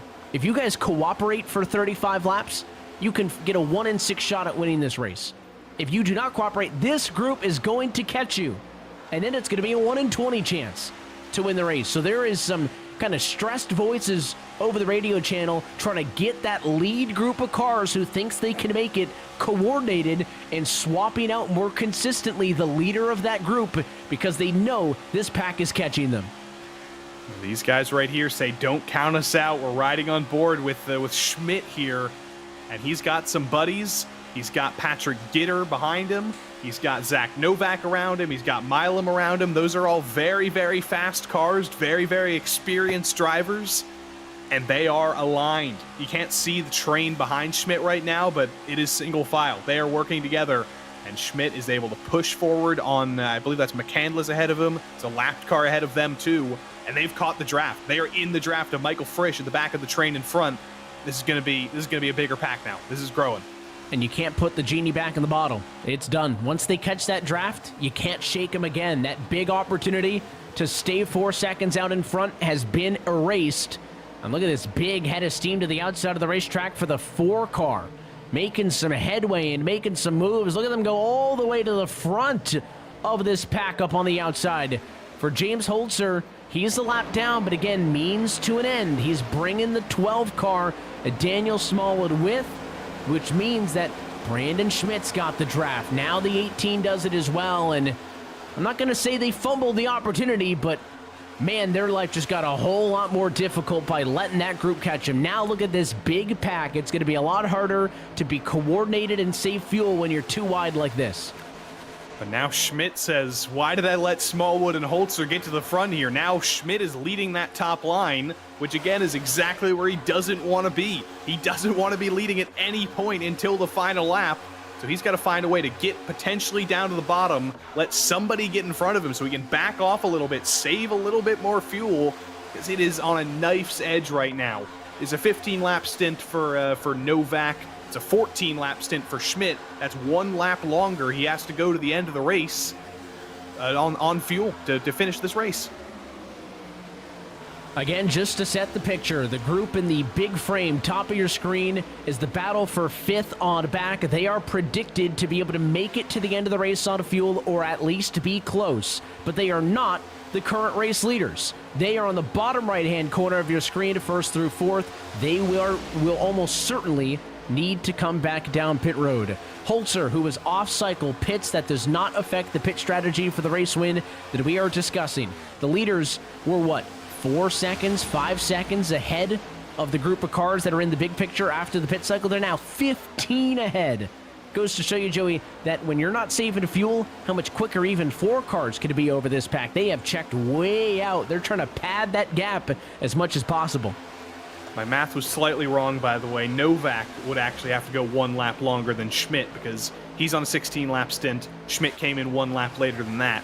But all of those guys in that window of 15 to 16 laps in their stint so far, they're going to be in danger of making it to the end of the race because not even Abraham Vella was able to go 48 laps. Vella was able to go 47, not 48 though. So those guys are going to be in danger. The drivers in the best position are actually down in P12 and onward. Johan Seminario, Dallas Pataska, Matthew Zwack, Blaze Crawford. They've only been on their stints for 12 laps right now. Their runs to the end will be 44 or 45 laps. That is attainable, and that is very doable with them in this pack now. I think those are the guys we're going to have to look at to win this race, and the guys in the lead of this pack, they need a caution if they're going to hope to make it theoretically or in any way realistically to the end of this race. Liam Sheen a little bit frustrated. He wants a push, stuck from a lap down. That's a helpless position to be in because if you're a lap down, you're infighting with the other cars on the same lap as you, all hoping that there's the yellow so that you could potentially get a lucky dog, but you can't be the yellow or it's not going to count. Exactly right, and even if it did count, you'd still probably be too heavily damaged to really do anything with it. So that's the trade-off you have to make. Down to the bottom, though, that was aggressive, and that's what you have to do. When you see a hole at this point, you have to go for it because you don't know how often those are actually going to open for you. But look at this, single file, basically from 5th all the way back to the end of the lead lap, basically. Everybody is in line right now, just focusing on making it to the end of this race, making sure they have enough fuel, so if they do have to fight, maybe with 5 to go, they can actually afford to expend a little bit and have a little bit of a buffer to actually make it. Single filed out we return to after the second group of making it on fuel hopefuls caught up. Flew to the front of the pack. It's Zach Novak who leads the way. How concerned will he be vocally about leading this pack? Novak has been out there, I know you mentioned it, longer than anybody else, having pitted 19 laps ago amongst this group. Gitter 17 ago, Malik Ray 18 ago, and then in the best picture is Seminario, Pataska. They've only pitted about 15 laps ago. Same with Zawak, Crawford, McCandless, some of the other names that we've referenced. So it is good to note, without spending every single waking lap telling you who is and who isn't, as Ron Deletto pits. He was one of the last cars. 46 lap run for him as he comes down pit road again. He was stuck off cycle from a while ago. Without, kind of using every lap to tell you who's where by 1 lap or 2 laps or 3 laps, it's just worth noting that not all fuel strategies in this pack are created equal. They are not, and if we get a green-white checker potentially, if we get a late caution, there might be pit stops required. There might be extra fuel required to make it if there are extra laps added to the total, which you never know what could happen. I don't remember the statistics from last year, but things get crazy in the last laps of Daytona. You never know what could happen. You never know how long the race is actually going to be. That's the other part, right? Is appreciate all of you joining us for the better part of the last, 2 hours and 2.5 hours or so to this point, but who knows what the last 30 laps of a Daytona race can look like. It can kind of be like the last 2 minutes of an NBA game, right? Might as well just block out 15 minutes of your night for that alone with all the timeouts. Well, same kind of concept here with plate racing. Start wadded up race cars, you start talking the O word over time, you never know what is still to come here in Daytona. But for a moment, kind of it's quiet, almost too quiet sense, as everybody's gears are turning. They're looking at the fuel numbers, talking with the crew chiefs, and if you've got a friend trying to find a spot in line to put you to be able to make it to the end of this race with the fuel you've got on board, it will be a tall order if anybody's able to get the job done. Normally these plate races aren't known for being strategy races, but we kind of knew right when that yellow came out with about 92 laps to go or so, it was going to be tricky, and it has completely changed the complexion of this race. Very bright sun reflecting off the clouds in the background. You've actually got some dark clouds coming over the track as well. We don't normally talk about track temp as something that really matters at Daytona, but if we do get into a situation in the dying laps where you might have to think about, do you want to go for a 0 tire stop to get your track position? Do you go for a 2 tire stop? Do you take lefts or rights? That could be a conversation coming into the final couple of laps, as it is, hotter than it really should be in February in Florida right now. Tires will be struggling a little bit at the end of such a long stint. See one straggler at the tail end of this lead pack of cars. That was Dylan Pettis, who's 4 laps down, 28th position. Not a factor, but just saw him, wanted you to know who he was. They're now 24 seconds off of the leaders. I don't think it's going to get to the point, Joey, where Nick, Garrett, Brad, and Daniel up front can simply pit and then get back out there, and they've built such an advantage that they can possibly defend the lead still, right? Because pit lane time is 33 seconds, but it's more than that. Because not only do you lose time entering pit road, but it's really the process of getting back up to speed that is the most challenging. So I don't think they're actually going to get it, but they're certainly putting forth the best effort to. I'm just feeling the tension right now because I don't know when things are going to start to get crazy. It's so calm right now, Evan. It's distractingly calm. It's almost boringly calm, but we know it's not going to be that way for that long. In 20 laps time, we're going to be wishing for these calm moments, I think. We're going to be wishing we had nothing to talk about, because that's when drivers start to get a little bit less smart, we could say. With less than 20 miles to go, you start to make decisions that might win you the race. They also might end your race at the same time. So it's coming. Again, I keep looking side to side, waiting for the moment where a Daytona race breaks out. 175 laps complete, 25 laps to go at the Virtual World Center of Racing. If you've just joined us, this race has had a little bit of all of it. The big packs, the crazy blocks, the big moves, and also, well, the pit strategy, the calculated moves, the fuel saving. It's been a little bit of everything over the course of the last 2.5 hours, and I'm happy that you're joining us with this special presentation of Race Spot on the iRacing Esports Network, looking to crown an iRacing special events winner. Zach Novak in P5, the driver we are focused on because he is in theory battling for the net lead of this race, although leading the pack not good for Novak, and the fact that he is pitted about 4 laps sooner than some of the other cars in his pack. I don't know if I can even count Novak in the same strategy as some of the other cars, or if he might as well be Nicholas Vroman. I just don't know. I wish we had the fuel numbers. Exactly. I wish we had some telemetry there. We need an insider. We do. We need a whistleblower, but look at this. You said you wanted a Daytona race to break out, Evan. Here we go. We got 2 lanes now, and look at Vela. Vela's 2 laps down now. He's not even fighting for the win anymore. He's just holding on to hope that he can get back onto the lead lap, and he's making aggressive moves. And he made the move not on his own, but because he saw a run coming from the 7 car of Blake McCandless. Would you think, Joey Tevin, that Blake McCandless would not be making an aggressive move to create a lane and lead a line if he didn't feel good about his fuel number? I don't think he would be. I think he knows he has a little bit of a buffer. He's been riding in line, but look at this jostling. I wouldn't be surprised if 3 wide ends up breaking out at some point, because there's some drivers who know they're good on fuel. There's some drivers who know they can move forward. There's some that aren't quite ready yet, and they might end up getting slotted in the middle. And that lead pack of 4 would love if this secondary pack starts fighting, goes 2 or 3 wide, because their strategy still hinges on another yellow flag happening to bring everybody else back down pit road because they will also need fuel service before this race is done. Again, your main pack that we've been watching, well, they're in turn number 2, coming down the back straightaway. Those leaders passing the start-finish line. They're about 29 seconds ahead of this pack, which we assume will cycle through to the lead. Again, doing their best. Do I think they're going to get to the point where they could pit and stay in front?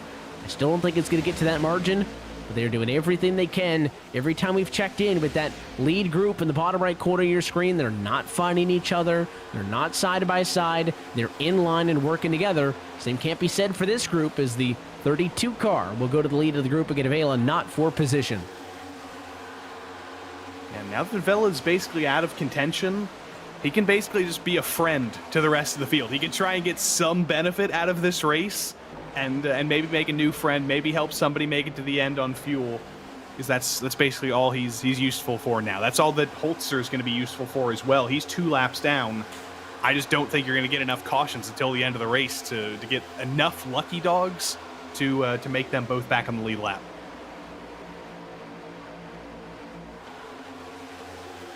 Single filed again just as quickly as they started to dice it up and go 2 wide. It goes back to the single file train. Now 20 laps to go at Daytona International Speedway. Nick Vroman still your leader. This part of the race is going to lock up at the most laps led for the driver of the 3 car. He's led 55 laps on the night. Nobody can catch him at that number, so Nicholas Vroman, talk about somebody who's had success in this iRacing Daytona 500 before, recently. Well, that's a good notch under the belt, is most laps led. Don't know what it'll translate to in a finishing position, but we've known the 3 car's been there tonight. He's been in the conversation all night. And I'm starting to think now, with probably about 10 laps until the top 4 finally come down pit road, how much can they extend this gap by? If they can get it up to about 40 seconds, they're not going to be able to come out in the lead, but they may, if they're lucky, be able to slot into this pack potentially and be in contention to the end of the race while everybody else is saving fuel. They'll be able to push. So this big margin, it could actually play a role, but they need to get moving. They need to hope that these guys run side by side again and slow each other down and open that gap up even more. Drop it back on the apron. Not a factor to the leaders. Daniel Smallwood, who simply gets out of the way and allows the leaders to stay on the bottom of the racetrack. Again, single file, P5 through 17. Some combination of hopefuls trying to make it to the end of the race. It's another look at your leaders in the bottom right. That's off of the back of race leader Nicholas Vroman, pushed by Garrett Maines, Brad Newman, and Daniel Naney, who we do not think are going to be able to make it to the end of the race. They pitted 35 laps ago. They would have to hit a spectacular number of 52, and they have not been saving anything. It's just not going to happen. They could pit at any point, but they will likely run it all the way to the end in hopes of catching that yellow that they're hoping they will see. Just don't know if it's going to come. That could be the yellow right there. Look at that shove. That was insane. You want the yellow, but you cannot be the yellow. That defeats the purpose. That was like a 40-mile-per-hour speed difference there, and somehow it worked out. I don't even think that's a yellow worry. That was just a front-end damage worry. That was such a hard hit. Well, a little bit of a dicey moment there. There's a fifth car kind of hanging out with those race leaders. It's David L. Brown, lapped car, that makes it a 5-car draft. Brandon Schmidt, a lapped car, might make it a 6-car draft. If they get more numbers, it might help them go a little bit faster. But again, I don't think there's any raw speed that's going to allow them to be able to get a free pit stop out of this, right? Oftentimes, if you're in a NASCAR world and you're intermediate racing or short track racing, you'll see sometimes drivers go for a 2-stop strategy versus a 3, right? 1 versus 2 is often tricky to pull off the difference on, but 2-stopper versus a 3, oftentimes the pit stops are a lot quicker than they are at a big racetrack like this. The draft isn't as important. The cars who come down pit road twice, for example, say, are going to save the tires and run longer. The cars who pit 3 times can drive more aggressively each time. They tend to make up the time for the extra pit stop. You just can't really do that on a super speedway like this. Sun's starting to set. We're starting to see some oranges. It's getting late. It feels like it's getting late in the booth here, Evan. It's almost midnight on the east coast of the U.S. I'm ready. I'm ready for this finish. 15 laps to go now. Last time I called one of these iRacing Daytona 500s last year, I was still a West Coaster. So late in the race was 8 o'clock, right? Feels different as you approach the strike of midnight, and this one might end before we get there, but it'll be close, depending on how this one shakes out. Now coming to 14 laps to go for the race leaders. Their pit number likely somewhere in the next 5 laps, I would think. And I'm trying not to jinx it, but we've gone 185 laps, and we've had 2 cautions. That's a pretty good record.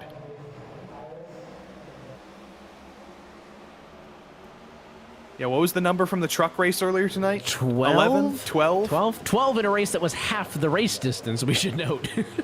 And a smaller field. They've only got 36 trucks in the truck and all field. 36 of them can't even get up to full speed. So, yeah, pretty good job by good these stuff.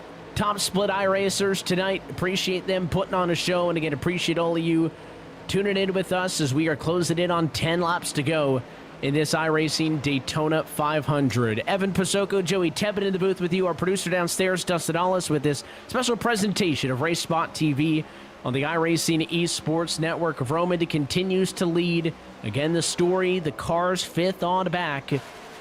And they're all varying. Some drivers have been out there for 36 laps, but that late move, 5-10 laps ago by McCandless, set them up pretty, because McCandless is the lowest number of laps run. 32 laps ago, now 33 as they cross the stripe, is when he pitted. It's when Zawak pitted and Crawford.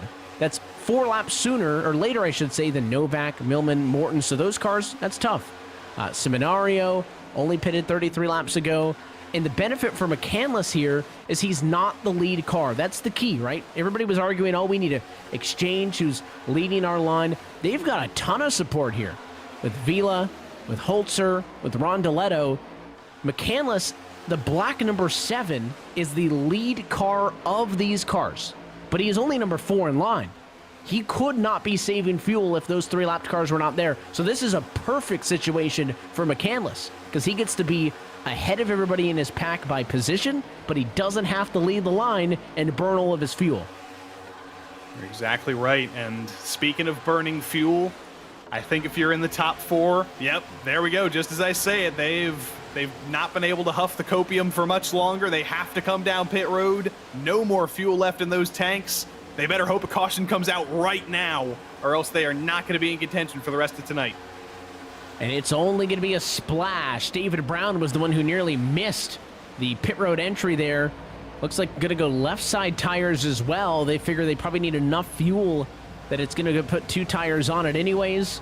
They spend about 8 seconds in the box. I think that's going to be on the long end. And as they exit pit road, here they come. Blake McCandless and company through the tri-oval and headed off to turn number 1. They are going to pass those cars on the bottom before they get to the exit of turn number 2. And race leader no more for the drivers who had to try to catch a yellow. Needed a hope and a prayer. They opted not to save when almost everybody else did. And to the race lead goes Zach Novak now, who jumps to the outside line, pushed by the 28 and company. McCandless left watching from the inside line, and now the battle is on, coming to 11 laps to go this time, 10 to go this time. This is really good, though, for those 4 drivers that just came down pit road, because as the lead pack fights, as they jostle, as they maybe even go 3 wide, that will be slowing them down. And look at those 4 in formation, lockstep. I think 6 seconds might be a little bit too big of a gap to make up in 10 laps, but they're certainly going to be in a better position to at least try and bring it down. They're still hoping for that caution, though. If it comes, they're back in. I don't know if it's going to come, though. Big key about Daytona is all of that strategy gone. We've been riding around talking to fuel numbers for a lot. This is it. Battle for the win. You got to get all the way to the white flag for this one to be official. If you wreck it, you're going to invite that many more cars into the conversation. The tricky thing is, though, this lead pack only has 9 lead lap cars in it, but there's more than 9 cars total in this pack, and that's what makes it tricky. Malik Ray trying to coach everybody. Get low, get low. The 14 car in front of him, Arondeletto drops down, so does Vela. Not catching the memo there was the 27 on the outside, as Michael's going to drop to the rear. Well, Malik and Novak and Milam are not in a good position right now. They most likely, assuming there isn't an absolute superhuman act of fuel saving, they're not going to be able to make it to the end of the race without a yellow. You just can't go 50 laps on a tank of fuel. That point, and there Malik we Ray go. just There's said, some takers. Malik Ray just said, I can't make it to the end on fuel, and there's takers. So these are the cars on the far end of the strategy. I mentioned Novak, Milam. Those cars pitted earlier than anybody else. They pitted 42 laps ago. They cannot make it. Malik Ray, who's leading this race, just said, I cannot make it. He pitted 41 laps ago. Those are different stories compared to Seminario, McCandless, and Frisch, who pitted 38 laps ago. That 3 to 4 lap difference looks like it'll be the game changer.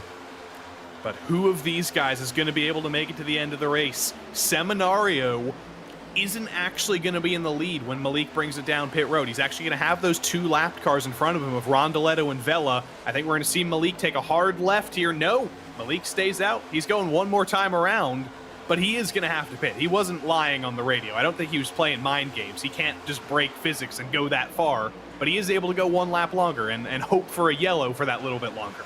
And he said, I'm trying to pit this time by, so we'll see if Malik does bow out. That would, I think, him, Patrick Gitter, Buttafuoco, they pitted only 1 lap after Malik did. They'd probably be in the danger zone as well. But then once Malik comes in, I think it's a wide open battle from that point on for McCandless, Seminario, and company, who are all on the same strategy. They're going to go to the outside and make this pass. It's a battle for the race lead because the 6 of Malik Ray is your leader on the bottom. But after 43 laps that'll be completed this time by on fuel, he is done, and he bows out to pit road. A little bit of smoke there on the entry. Malik Ray is in, so is Romanitis, and so is Sheen. Now, here we go. Battling for the win at Daytona. These cars think they can make it on fuel. The top 6 of McCandless, Seminario, Frisch, Morton, Zawak, and Crawford have done all the saving they can. All that's left is to fight for the win against each other. I still think it might be a little bit early to lead, though. You might still need to save a little bit of fuel if you're going to make it to the end here. So they're still going to have to use these lap cars to their advantage. McCandless is going to be able to push to the front, but he still needs to use Vela and Rondeletto for that matter, and Holtzer up there on the top line. It's basically going to be a game of who out of these 6 drivers, can use the lap cars to their advantage to make up the most ground on the bottom, but not take the lead. Is it going to be third on the bottom that wins this race or second on the top? Might be the weirdest photo finish you'll ever see, because the winner might be, to your point, third, fourth in line. Can they all make it? Can any of them make it? But look who's coming in the go. background. Garrett Maines is only 2 seconds behind Blaze Crawford. Give it one more lap and these 4 might be in draft range. That's why you got to push. These drivers were the ones who were not able to make it on saving. They had to make a second trip down pit road. But remember, they pulled a 30-second gap ahead of these cars when they pitted. Now, they were not able to defend the lead, but they're working together. If there is any saving going on in this lead pack, Maines and company are going to catch them. Last lap for McCandless, 46.114. It was a 45.787 for Maines. They might just get there in time at 4 laps to go. They are going to make it. Maines, Newman, Naney, and Vroman, they're going to make it, but the question is, what can they do when they get there? There is going to be a wall of cars. There's going to be 2 lanes there. Are they going to be forced to make a 3rd lane? And when they do that, can they actually use the momentum to their advantage? Things are starting to get very checky up here in this lead pack, though. You can't count out the possibility of there being a wrong block or an aggressive move that leads to some big checkups and some big trouble up here that may lead to a green-white checkered finish as you see a block to the top for Vela. Big block to the top side there. Right now, leading that lead pack. Couple of cars not on the lead lap. They're all chasing the 32 of Vela, not a lead lap car. Seminario, though, second in line. He is, as he watches on from the number 1 spot on track. 2 in line, though, and now more lap traffic up the road. Going to make things even harder to follow. It is the red, white, and blue 35, a Seminario who's leading this race. Then behind him, the 14 car in line is not for position. That's Rondeletto. It is the black number 7 McCandless, who's actually in second spot. So they've got a lapped car right now separating first from second. And now that other draft of 4 doesn't look like they're going to make up the time. 2 laps to go at Daytona. They need to get to the white flag. Look out. Contact with the 8 car. 3 wide in turn 1. But Fuoco does get back up on track, so no yellow's going to come out for that. That was an excellent save, but this is not good for Maines and Newman and Naney and Vroman. I thought they were on pace to be able to catch this pack, and they stalled out. They had a little bit of lap traffic, while the front 6 were actually able to catch some lap traffic and build momentum. We've only got about a quarter of a mile to go before we take that white flag, and the next flag will end it.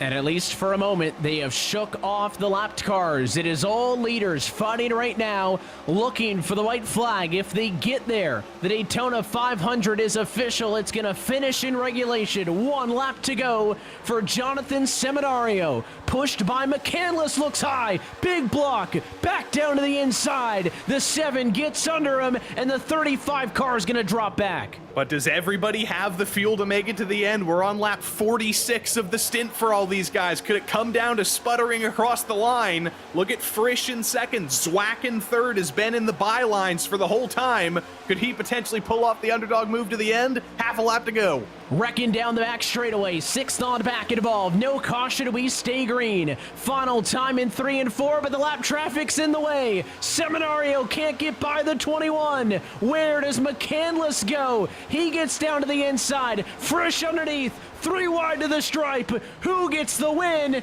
It's Blake McCandless by 1/1000th of a second, winning the iRacing Daytona 500. He had the fuel. He had enough fuel to fight for it. He knew what he was doing. And what a finish across the line. Blaze Crawford looked for a hole, got it down to 1/1000th of a second. But McCandless was in control. Call him the fuel master. Call him the restrictor plate master there at the end. That's fantastic.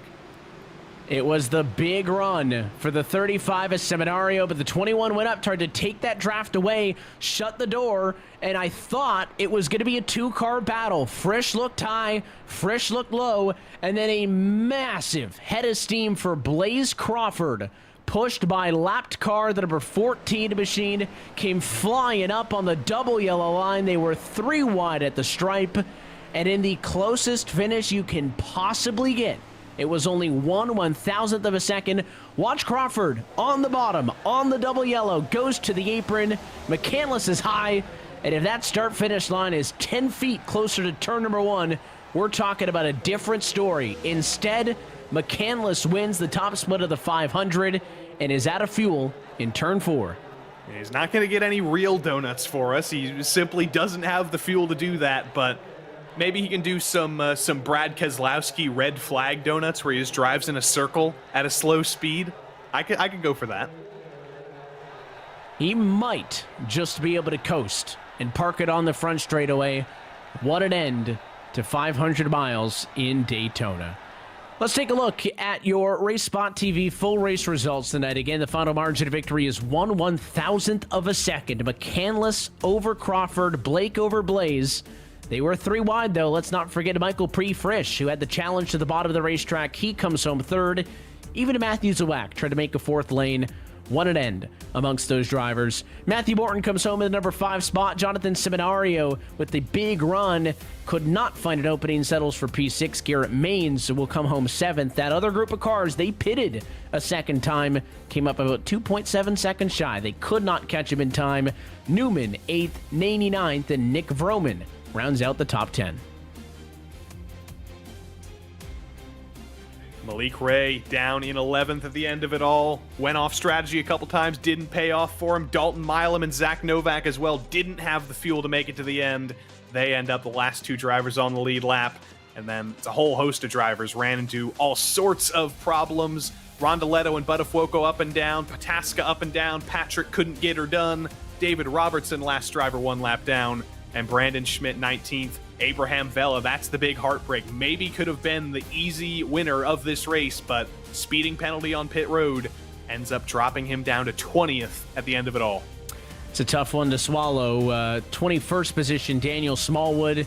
Again, all these cars several laps down. It was Sheen Holzer painted brown through the top 25. And then it's Brandon Bakey, Michael Romanitis, Matt DeConnie, Dylan Paytas, and Tyler Gary, your top 30. And the used car lot, drivers and cars with heavy, heavy damage. John Hall ran into some trouble. Graham Bolin, unfortunately, was the pins today. Joseph turned at high speed, one of the first cautions in this race. Heitman, Link, Delaney, and Collins, they're going to be looking forward to 2025, I think, to get their Daytona 500 luck back.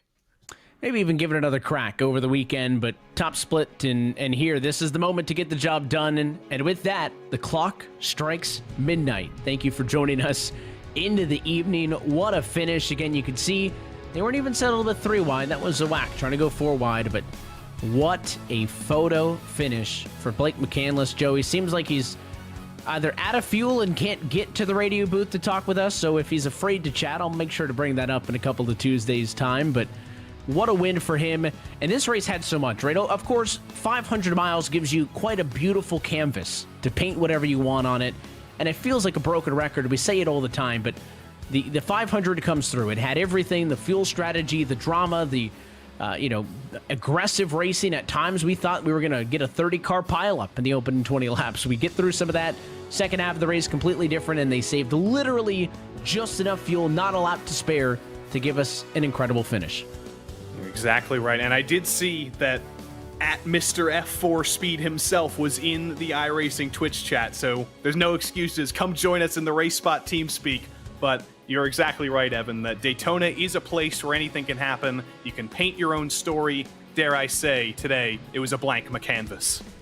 Ooh, beautiful. And he painted the picture all the way to Daytona Victory Lane. Now, the Daytona part of this iRacing special events calendar will start to wind down. Of course, if you enjoyed tuning in with us or maybe turned on the broadcast, if your split of the 500 did not go according to plan, the good news is there are plenty of opportunities to still compete in the iRacing Daytona 500, both on the fixed and the open side of things throughout the rest of the weekend. And oh, by the way, I think we've got our race winner on the radio. So let's dial up the driver of the number 7 machine, because Blake McCandless is a race winner in the iRacing Daytona 500. Blake, congratulations. Hey, We got you. All right, man, I can't believe that, dude. That was crazy. That whole race, we were caught in a really bad spot there early on, where we just kind of missed it on a fuel or on a pit cycle, trying to get an extra lap, and I don't know. We were in a really tough spot there on that last run, that we were kind of trying to gauge exactly what all the Ryco cars were doing and what pace they were at, and we knew that they couldn't make it to the end, and we were just trying all we could to figure out a way to do it. And honestly, I have to give a huge shout out to Octavio Rondoletto, who I had a great battle with in the 87s this season, and Abraham, because they basically provided us enough draft as lap cars to where we were kind of content to push them, and they basically gave us, the fuel or the draft that we needed to make sure that we could get there to the end on fuel. But oh man, this is nice. Everybody, North Force Racing, man, we just we worked so well together, and especially after what happened a couple days ago, we were a couple hundred feet away from winning one the other night. So it's really really cool to win this one for sure. I will officially give you permission to hold this one over my head on Tuesday nights going forward. I think that's only fair. You did say that you're going to win all of them, right? And I may not have won all of them, but I at least won one of them. I hope this clip makes it into Countdown to Green at least, or something. But let's hope. You gave a shout out to him, Blake. Before we let you get out of here, anybody else you want to say hi to? Yeah, thanks everybody for watching. I know appreciate iRacing for carrying this stream. Everybody at Race Spot for kind of carrying this top split. It's kind of cool to get an extra spotlight here on this Daytona 500. But once again, want to thank them all: Blaze, Michael, P. Frisch, Matthews Whack, all these guys that were up front, Buttafuoco, everybody on North Force Racing that put in the time here for this race and have been really great to me. Over the last several years or so. I feel like somewhat of an elder statesman at NFR, being there for such a long time, and provided me a lot of help in Rotopro last night. Got a P6 finish to start that campaign off. So really special time, and it's cool. It's cool to win these major wins. It's one thing to go out and be able to have fun and on the service, but it's really special to win these marquee events because they don't come around very often. Everybody, does everything they can to try to win them. So really special, and thanks everybody for tuning in. Thank you guys for pulling me in here to talk about it. Well, I appreciate you saving your best for the right split and doing it here on Friday night, Blake. Again, congrats on it, and I'll catch you in a couple of Tuesdays. All right, Evan. Sounds good. Thank you, Dustin, Joey, everybody. It's your race winner tonight at the virtual Daytona International Speedway. Blake McCandless is an iRacing Daytona 500 winner, and appreciate him jumping in and giving us an opportunity to chat with him post-race in this one. So as I was getting ready to say, this is a fun time of the year, Joe. I think I brought it up right at the top side. Daytona kicks everything off, and it's not just the 500. It's the Roar, it's the 24, and it's the 500. And we're officially back. Racing season in full swing, but there is still many more events to come coming up next on the iRacing special events calendar. Yeah, I'm so excited for basically every single one of those events, from the new ones like the Indy 6 Hour coming on board, the BRSCC Festival. That's not an entirely new event, but I'm looking forward to that later in November. The full-length NASCAR iRacing Series races, looking forward to them.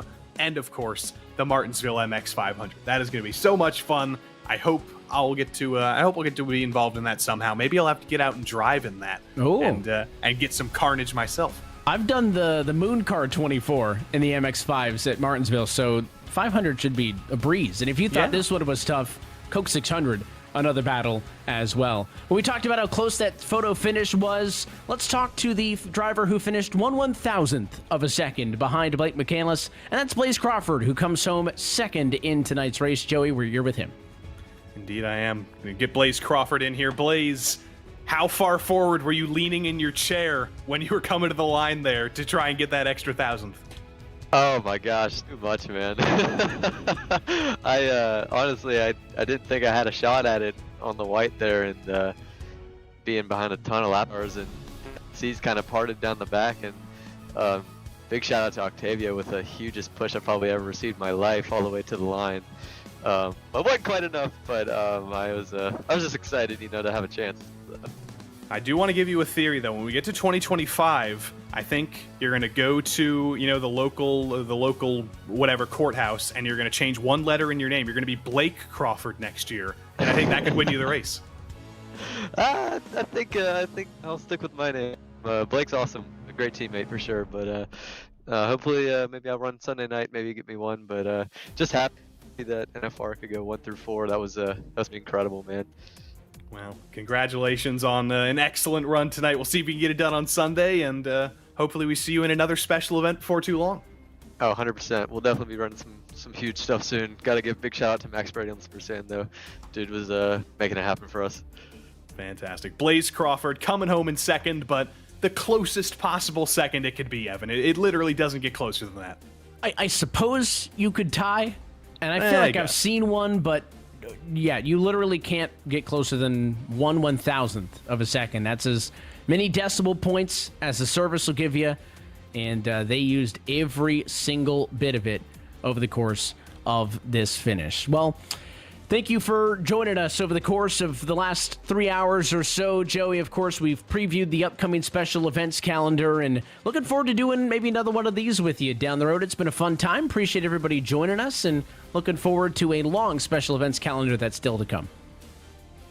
Yeah, I'll be around. We'll all be around. Whether it's racing, whether it's broadcasting, we're looking forward to a very, very fun year of iRacing action. And we hope that wherever that is next, you join us then as well. But until next time, that is it for us here tonight from iRacing's virtual Daytona International Speedway. On behalf of our entire team at Race Spot TV and for your broadcast crew tonight, for our producer downstairs, Dustin Allis, for Joey Tebbett and myself, Evan Pasoko, I want to thank you for tuning in and congratulate Blake McCandless, who is an iRacing Daytona 500 champion. We'll be back next time. Thank you for joining us for this special presentation of Race Spot TV on the iRacing Esports Network. Good night.